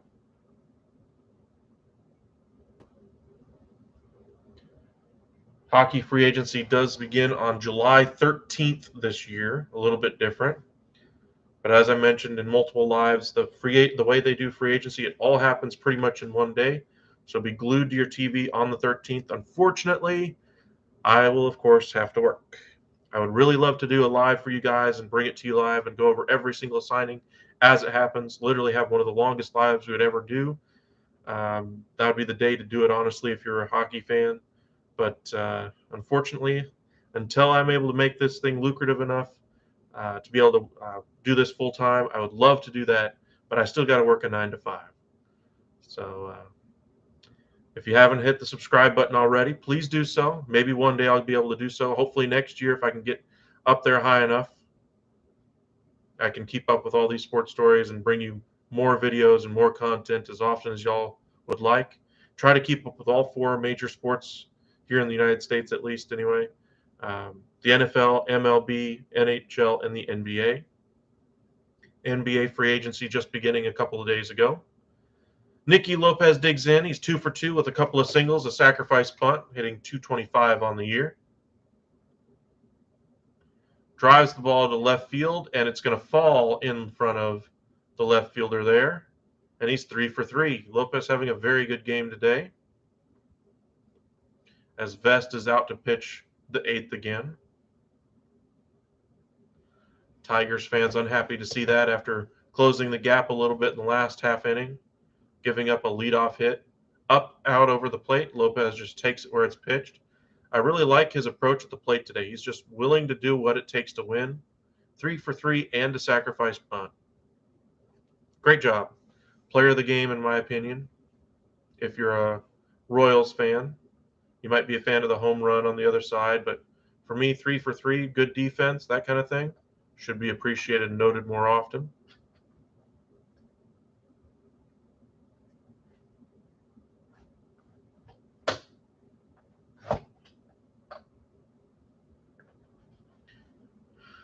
Gallagher in there, 0 for 3. Squares around a bunt, up at his eyes, is able to get it down, but the throw goes to second, and Lopez is able to beat it as Baez wasn't ready for the play. What was Baez doing? Vest is able to get there, turns to look to second. I'm looking at the play right now. Baez takes 3 or 4 jogging steps in, like half baby steps almost. Vest turns and is ready to immediately throw to second, which is what you got to do in that type of scenario. Baez thinks the throw is going to come in wild, and it comes in a little bit high, but he acts like he's going to catch it with his bare hand. I don't understand the defense by Javier Baez. If I'm on the coaching staff, you're having struggles at the plate. I get it. That should not carry over to the field. I'm grabbing him by the shirt collar after that one. That's infuriating. Merrifield squares around a bunt, but that pitch is a little bit low for a ball. 1-0. Gallagher is on first. I'm not going to call that a hit because that was easily fielded. That was a fielder's choice that just wasn't able to be converted. Maybe they're going to call that an error on Vest, but sorry, that's all the way on Javier Baez. Absolutely disgusting play. Hands on hips as he looks around going, God, I should have been there. Yeah, you should have been, Javi Baez. Up and in at Whit Merrifield's face. He takes a long walk out of the box after that one. He's a little ticked off at that one. Will Vest unhappy that they're trying to square around on him. It is a 2-run game, so sorry. Trying to score more runs against you. My bad. 2-0 the count now.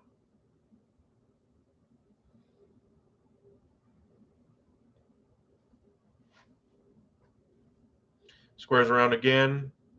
Popped foul. 2-1 now. Down the first base line. If he'd been able to get it down, it probably would have gotten the runners over to second and third. Trying to push it down the first base line by the looks of it.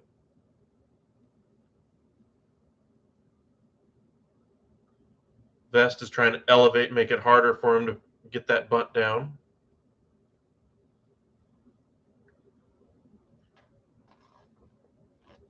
Does he square around again? He does. Pulls the bat back, and that pitch is well inside. 3-1. Vest is struggling with his location. Tigers fans doing the wave.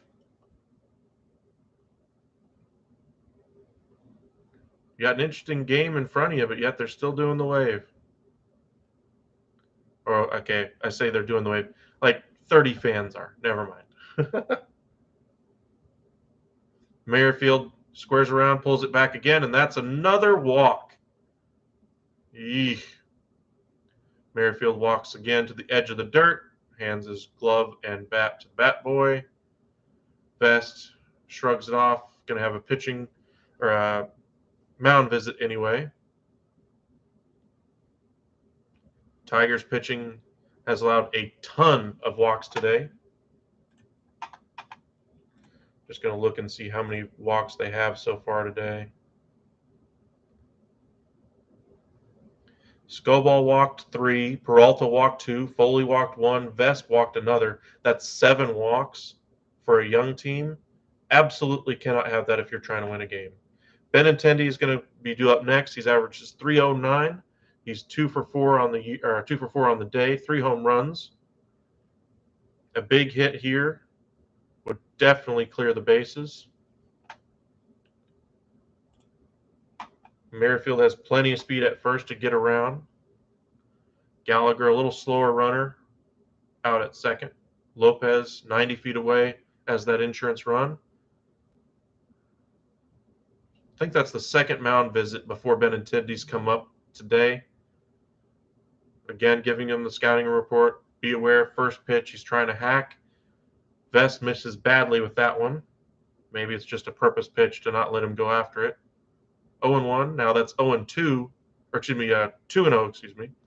Both of those pitches were balls. Benintendi, a little bit of a smirk out there as he understands the score, what they're trying to do. Infield is in as they try to cut down the run at the plate. Benintendi laces one back up the center, up the middle anyway, but Baez is right there for it, tries to dive back in and get Gallagher off a second. Unable to do so. Bang, bang play there. Benintendi nailed that ball right on the screws, but right at Javi Baez. A little bit of a leap there to make the catch, but he was there positioned perfectly for that one. Good job there by Baez. And Gallagher easily able to get back in there. Benintendi unhappy. He thought he had a base hit for sure. A couple runs, probably score if that gets by Baez. Bobby Witt Jr. now up with the bases loaded. He's had his struggles today. He's 0 for 3. Grounds the ball to Javi Baez. It's a 6-4-3 double play, and the inning is over. As quickly as they got into the jam, it was as quickly as they got out. And we go to the bottom of the 8th. 6 runs, 9 hits for the Royals. 4 runs, 8 hits for the Tigers.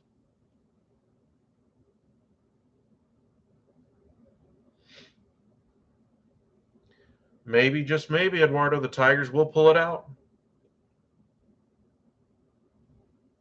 Looked a little dicey that last half inning, but they're able to get out of it with no damage done.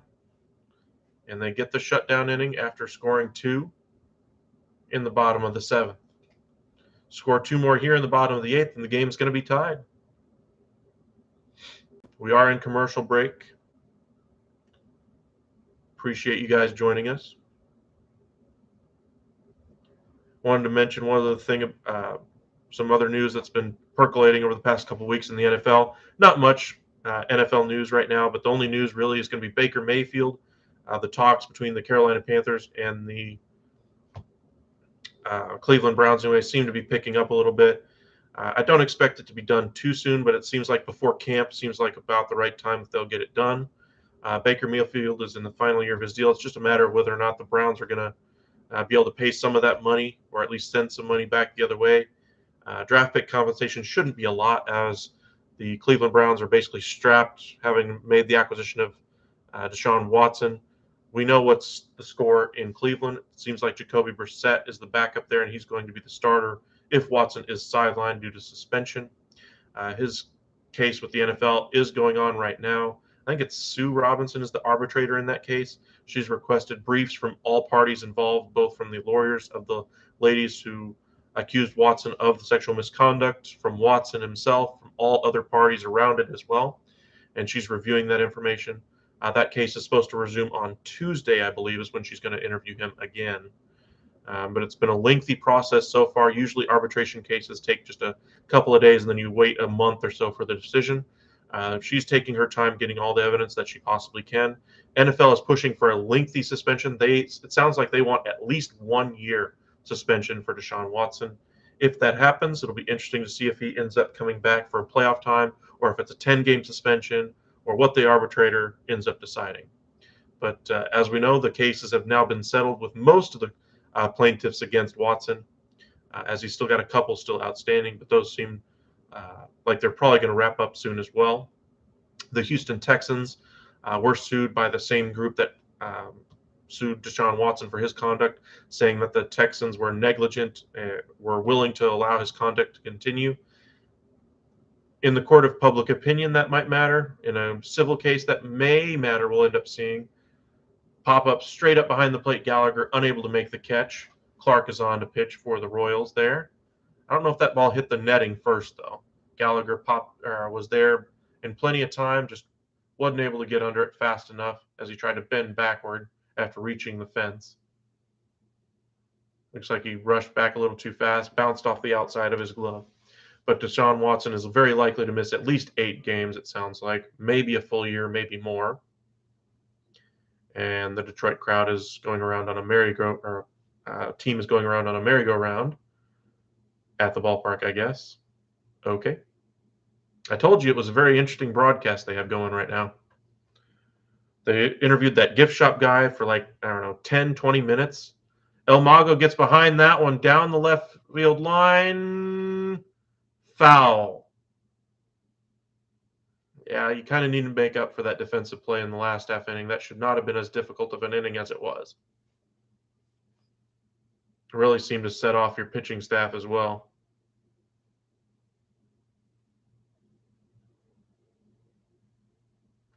You're going to get some of those headaches from Javi Baez, though, it seems like. Definitely a player who plays with his emotions on his sleeve. A wild swing and a strikeout there by Clark. As we mentioned, there's a lot of swing and miss in Javi Baez's game. He chases another wild one there. He's chased a lot of pitches today and is unable to reach base here to begin the 8th. But as we were mentioned, the Deshaun Watson suspension and the Baker Mayfield likely trade to Charlotte, or to Carolina anyway. 2 things to kind of keep in mind for the NFL over the next week or so. Probably going to get some news on Deshaun Watson, hopefully, as far as the arbitration process finishing up over the next week or so. The decision probably taking up until training camp opens up. Baker Mayfield, I expect that trade to probably get finished up like a week or 2 before camp opens.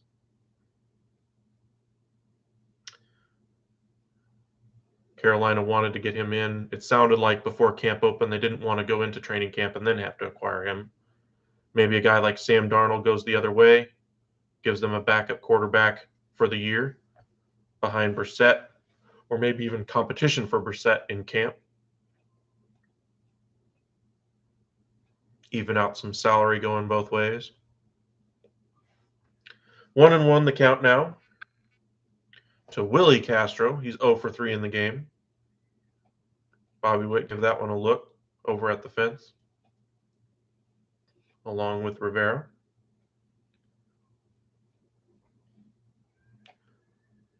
Nicky Lopez has 3 feet in the grass anyway. And, beats it out. Lopez was playing so far back in the outfield grass, he wasn't able to get in time to make the play on a slow roller to second base. And Castro is safe at first. It was very close, though. Will the Royals challenge? That was close. I can't tell. That one was too far away from that camera angle. And yep, he was safe. He beat it out just barely. Tigers have something cooking. You hear the old phrase, a bloop and a blast is all it takes. Well, the Tigers have not played well today for the most part. Defense has been spotty. The pitching hasn't been great. Location hasn't been great. Yet here, a swing by Candelario ties it up. That pitch is off the plate, 88-mile-an-hour slider, and it's 1-0. Rally caps are out. For the Detroit Tigers, there's a gentleman being interviewed now who has no cap but rally glasses. Instead of wearing them normally, has flipped them over. Another slider off the plate. 2-0 now the count.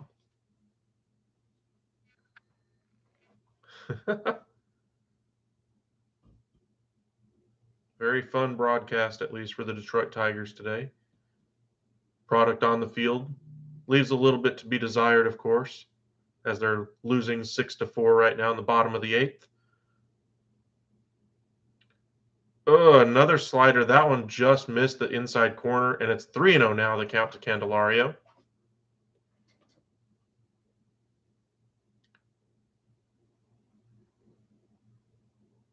Interesting. The broadcast for the Tigers, the lady who's doing the interview with the guy with the upside down glasses, the guy, I guess, asked her if she would do something like turn her jacket inside out, and so she's wearing this red jacket turned inside out, so that way she'd have a Rally jacket on right now. And a 4-pitch walk there to Candelario. Hey, maybe it works. Mike Matheny checking his notes, the former Cardinals manager, trying to lead the Kansas City Royals through this difficult rebuilding process. Amir Garrett in the bullpen for the Royals, starting to clean off his cleats. Torkelson, who does have a 2-run home run in the game.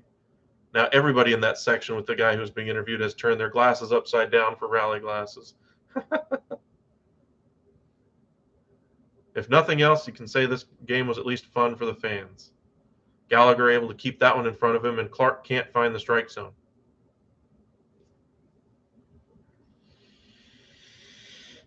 If I'm the Royals bench, I'm probably bringing in a reliever if this man, if Torkelson reaches.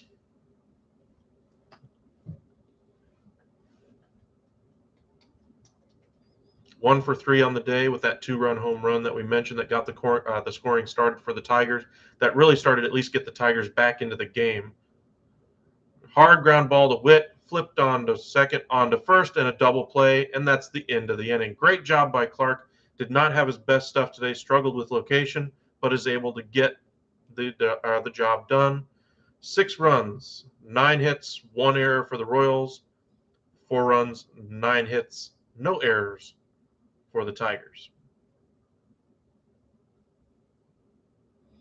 To the top of the 9th we go. Hope you guys are having a great Independence Day weekend.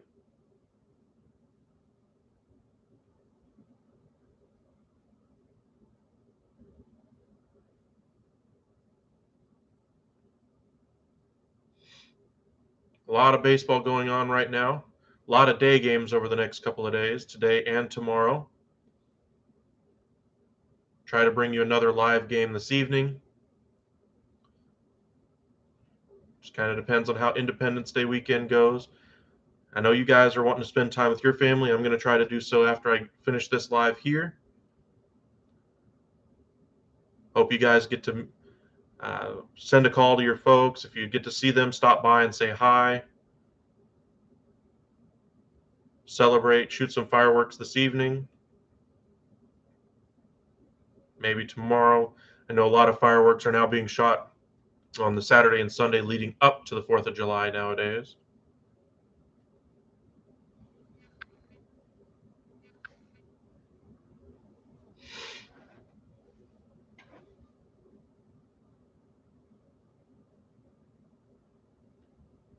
News and notes from around baseball anyway. The New York Yankees are off to a great start this year. I did not expect them to have as good a start as they have had. The starting pitching was my question mark, and the decision to go after Donaldson instead of Carlos Correa.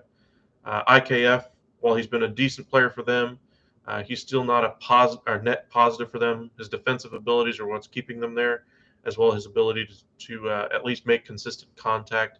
Jose Trevino has been a godsend for the Yankees this year. But I heard a bunch of reporters earlier on this year when they're at least tying the record for the 98 Yankees through 52 or 62 games. And I was like, well, let me look at it. And I looked at the two teams and just looked at their starting pitching.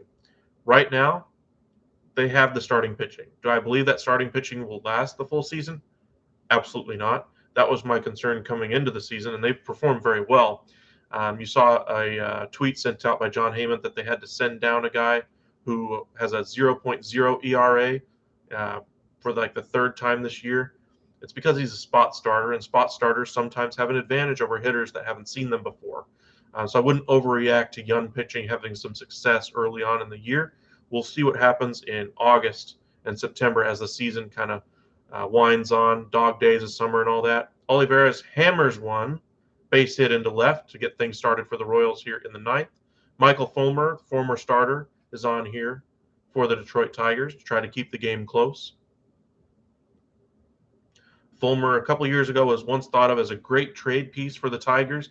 They could possibly get a lot of pieces for their farm system. They decided to hold on to him and build their rotation around him. Whoops, that didn't work. He was quickly out of the rotation. Michael Fulmer has 13 appearances since May 19th, allowing 0 runs. He's allowed 4 hits total in that span, so it seems he's found some consistency in the bullpen at least. Seems like the Royals are very willing to bunt. With a leadoff hit there, Pasquantino, who is 0 for 2 on the day, 143 average, still very early in his career, has only played a few games. He is not a speedster at all, so he's definitely would bunt to sacrifice here. Takes a ball there after squaring around. 1-0 the count.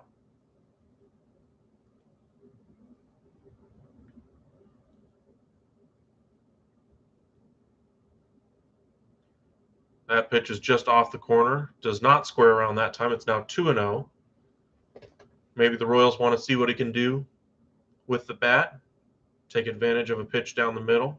That pitch did not miss by much, though. Just off the outside corner. That one misses by a country mile up at the eyes when Pasquantino is standing up straight, and he's not a short man. It's now 3-0. Tigers bullpen again unable to come out with effectiveness.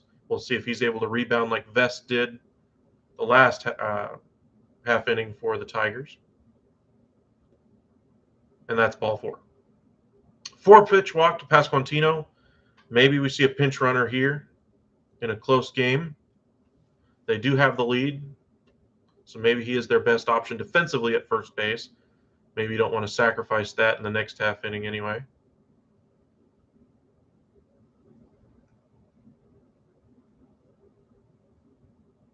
Tomorrow, the Tigers play a doubleheader versus the Cleveland Indians. The Royals head to Houston for their Independence Day games. Michael Taylor in there, 0 for 3 with a walk. Had an RBI in the 7th. He had a bases-loaded walk last time. Fulmer, nice slider in there on the corner, on the outside corner. Strike 1 to Taylor. Appreciate all y'all joining us here for Independence Day Baseball. Candelario is in on the corners. Double play depth up the middle. Lowest opponent average to right-handed pitchers this season. Michael Fulmer is second in Major League Baseball at an .085 average. That's a beautiful strike there on the outside corner. Looked like another slider. 0-2 the count.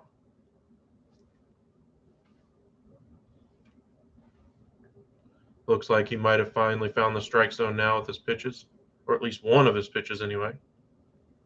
We'll see if he can put away Taylor here. Right on the outside corner, Taylor frozen at the plate, and that's strike 3. Emmanuel Rivera is up next, 7-hole hitter for them.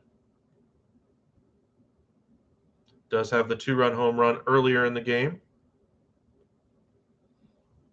If he's able to get a hold of one, no, it looks like they're going to pinch hit for Rivera. Looks like they're going to go with O'Hearn.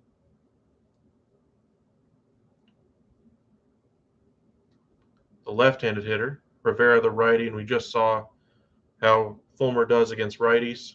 With the lefty up there, do the Tigers go to the bullpen again? Doesn't look like it. At least they're doing a mound visit anyway. Ryan O'Hearn in there is tied for the league lead in pinch hits, not in appearances at the plate, but he is 7 pinch hits. He's 7 for 14 with a 500 average, 4 RBIs as a pinch hitter this year. Royals very willing to use them, to use their bench in the game. Get it in any advantage that they can. Secure a W any way they can. Oliveira's on second. Pasquantino at first. O'Hearn grounds one over to the second base on to first. Double play. Very nice job. O'Hearn was hustling down the line, and Baez was able to make a strong throw over to first. Royals are saying, hold on a minute. Yeah, he beat the throw, actually. It's going to be only a 1 out. O'Hearn actually beat the throw by Baez. A strong throw after. I thought it was a good throw. It was a good hard throw, but Baez looks like he took looks like he took 2 steps after hitting the base and recording the first out there. O'Hearn is able to beat it out. If he throws it the second he gets that ball, we're probably looking at a double play. Questionable defense again by Javi Baez. I don't know. Coaches in baseball, coaches in any sport value consistency over most things, over the peaks and valleys of better players' performance. Right now, it's a very big valley right now for Javi Baez, both at the plate and in the field right now, and somebody needs to talk to him.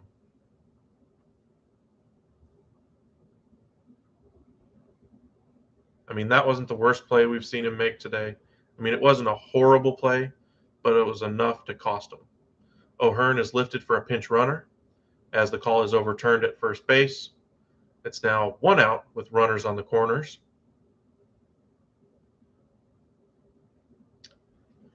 Pinch runner is, can't see the name on it, but Nicky Lopes, who's had a great day at the plate, 3 for 3 with a sacrifice. Oh, sorry, there's 2 outs. There was the strikeout as well. That would have ended the inning if that double play had been turned. Instead, Fulmer throws strike 1 there to Lopez. Lopez taking all the way.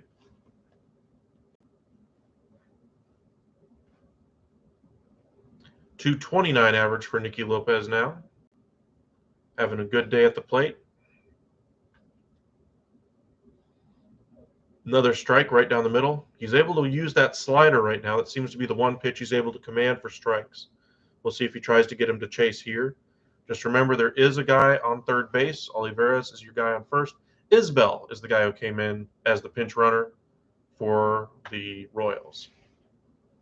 Speedster on first base with 2 strikes, 2 outs in the top of the 9th. Maybe he starts and gets a running start here. If Lopez is able to make contact in a gap in the outfield, you want to be able to score. That pitch inside. Lopez takes that one, 1-2. Runners stayed. Nope, Isbel did end up going to second base on the play on defensive indifference. I'm not sure if that'll count as a stolen base. I believe it's defensive indifference. Barnhart was hoping to get the strike call, but that ball is well inside. A slider he wasn't able to get Lopez to chase. Second and third now. First base is open. Lopez hammers it to the left side and through. 2 runs are going to score. Or at least I thought so. That was a strong throw by the left fielder. And Isbel looks like he's out. He was hammered by Barnhart, though. Umpire making sure that Barnhart actually has the ball in his glove. Ouch. That was a tough collision. 1 run does score on the single by Lopez. Isbel shaken up on the play, being assisted by the training staff of the Royals. Tigers also came out to check on him for a second. He tried to run over Barnhart as that was a strong throw. Looks like Barnhart might have gotten him with the shoulder in the temple as Barnhart scooped it with both hands and then nailed him with that shoulder. Nope, it was the mask right into the face. Shoulder to shoulder contact, and then the mask got him right in the face, knocked his glasses and helmet off. Tough play for Isbel there. We'll see if he stays in the game. Remember, the versatility of Whit Merrifield if you need to move players around is very helpful in this situation. But they do get the insurance run. It's 7-4 as we go to the bottom of the ninth. Thank you guys for joining us again. If you haven't hit that subscribe button, please do so. Stay up to date on your favorite team from any of the 4 major sports. We try to do live streams of games for all of the sports anyway. With football over, basketball over, and hockey season finished up. Looks like we're going to do a lot of baseball over the next couple months anyway. But the off season for hockey is just about to begin. The 13th will be a big day for hockey. A lot of free agents will sign then. NBA free agency just started the other day, and we'll do a bunch of videos on those. Miles Bridges, of course, is one of the biggest free agents still on the board, but because of his felony domestic violence charge that he just picked up the other day, that situation is going to remain unsolved for at least, I don't know, probably at least Christmas, honestly. It seems like these types of things take a lot of time to solve. It was his wife who made the report. Medical attention was needed. She posted pictures on Instagram. She has since done a couple of interviews with both police and some media personnel as to what ended up happening. It does not look good for Miles Bridges. That those felony domestic violence charges don't look like there's going to be any lessening of those charges for now. And so this is going to be a legal situation that takes precedence over his free agency. What once would have been a max contract offer is unlikely to happen. If I'm Bridges, I lock up the $14 million qualifying offer that was extended to me by the Hornets before they rescind that. Scott Barlow on to pitch the ninth for the Royals. He is the closer for the Royals. 2 closers around Major League Baseball have the last name Barlow. 1 plays for the Texas Rangers, and 1 for the Kansas City Royals. Clemens had that home run in the 7th inning. He leads off here for the Tigers. It's going to be the 8, 9, and 1 hitters for the Tigers after Torkelson grounded into that double play in the bottom of the 8th. Here you go, Eduardo. Need a comeback here if your Tigers are going to win. 85-mile-an-hour slider there. As the shift is on now for Clemens. Whit circling over to the right-hand side of second base. Beautiful off-speed curveball. Clemens swings right over the top of it, and Barlow is ahead 0-2. Clemens has had a tough season at the plate, but definitely has had a great game today, both in the field and at the plate. Is able to foul that ball off. That one looked like it was going to be a little bit low, but is able to make contact and stay alive. Scott Barlow in his career versus the Tigers, a 1.65 ERA in 27 1/3 innings, 11.2 strikeouts per 9, and an opponent batting average of 196. So he does have a lot of success against the Tigers. Looks like we're going to probably have a pinch hitter after this for Barnhart. Looks like somebody is in the on-deck circle with Barnhart at the moment. I don't understand why you'd have both out there if you're not going to lift him. I mean, it's the 9th inning, your last gasp. You need your best offensive piece out there. Clemens hammers the ball down to first. Great play by Pasquantino. Barlow gets over for the flip, and we have 1 out. 7-4 the score. Bottom of the 9th. Clemens just grounded out to first base. Barlow hustled over and covered. Pasquantino making a nice play and smothering that ball.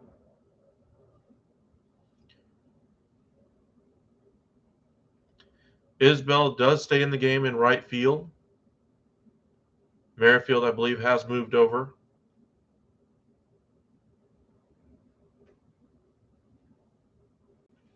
To third base.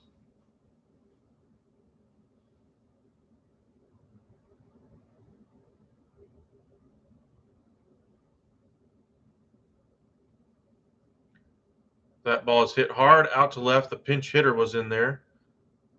Couldn't tell who they I had the pinch hitter in there, with who it was, but one pitch, one out there, and we have 2 away. Last hope for the Tigers, Riley Green stepping in. He's had a decent day, been caught on the base paths as well. He had an up and down kind of a performance type of day. Tigers do like to push the issues. 1 for 4 today. He does have a home run. Last night he did hit that, or yesterday, not last night anyway. He did have that walk-off home run, his first of his career. Four-seam fastball off the plate inside by Barlow. Long hair getting in his face with the wind whistling around. Tigers down to their last hope.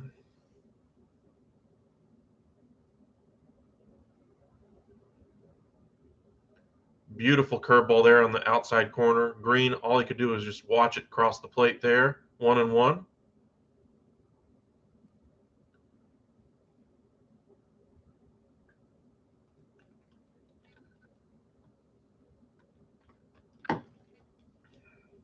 The set and the pitch. Another curveball. This one low and inside, almost bounces just above the dirt anyway. And Riley Green swings and misses. It's now 1-2. Down to the final strike. Royals fans in attendance in Detroit get to their feet. And the pitch. Another pitch, this one even further in the dirt. Does not entice Riley Green, and it's now 2-2. Hope you guys have fun with your Independence Day weekend. We'll probably be back later on this evening to do another game. I think there's a 6 o'clock game we'll probably end up doing. Riley Green fouls off that curveball again. Still 2-2.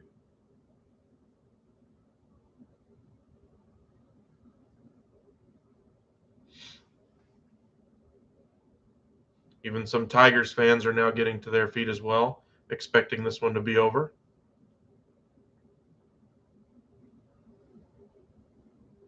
And the pitch. Right on the outside corner, strike 3. Barlow wasn't sure he was going to get the strike call, but he does as he freezes Riley Green. Green finishes the day 1 for 5. Score, the Kansas City Royals 7, Detroit Tigers 4. Player of the game, in my opinion, Nicky Lopez, 4 for 4 with a sacrifice bunt. Absolutely fantastic day for him. But the story of the day, the Royals get the victory after Brady Singer came out strong, pitched 4 2/3, 9 strikeouts, tying a career high. Home run by Olivares to get the scoring started in the second inning. 2-run home run by Rivera also in that second inning. 2 runs scored for the Royals on bases loaded walks. And Lopez is your player of the game, 4 for 4, 4 singles in the game with a sacrifice bunt. 7 runs, 11 hits, 1 error for the Royals, 4 runs, 9 hits, no errors for the Tigers. Thank you guys for joining us here at the Upside to watch today's baseball game. We'll try to do another live, like I mentioned, later on today. But for today's game, the Royals take it and win 7-4.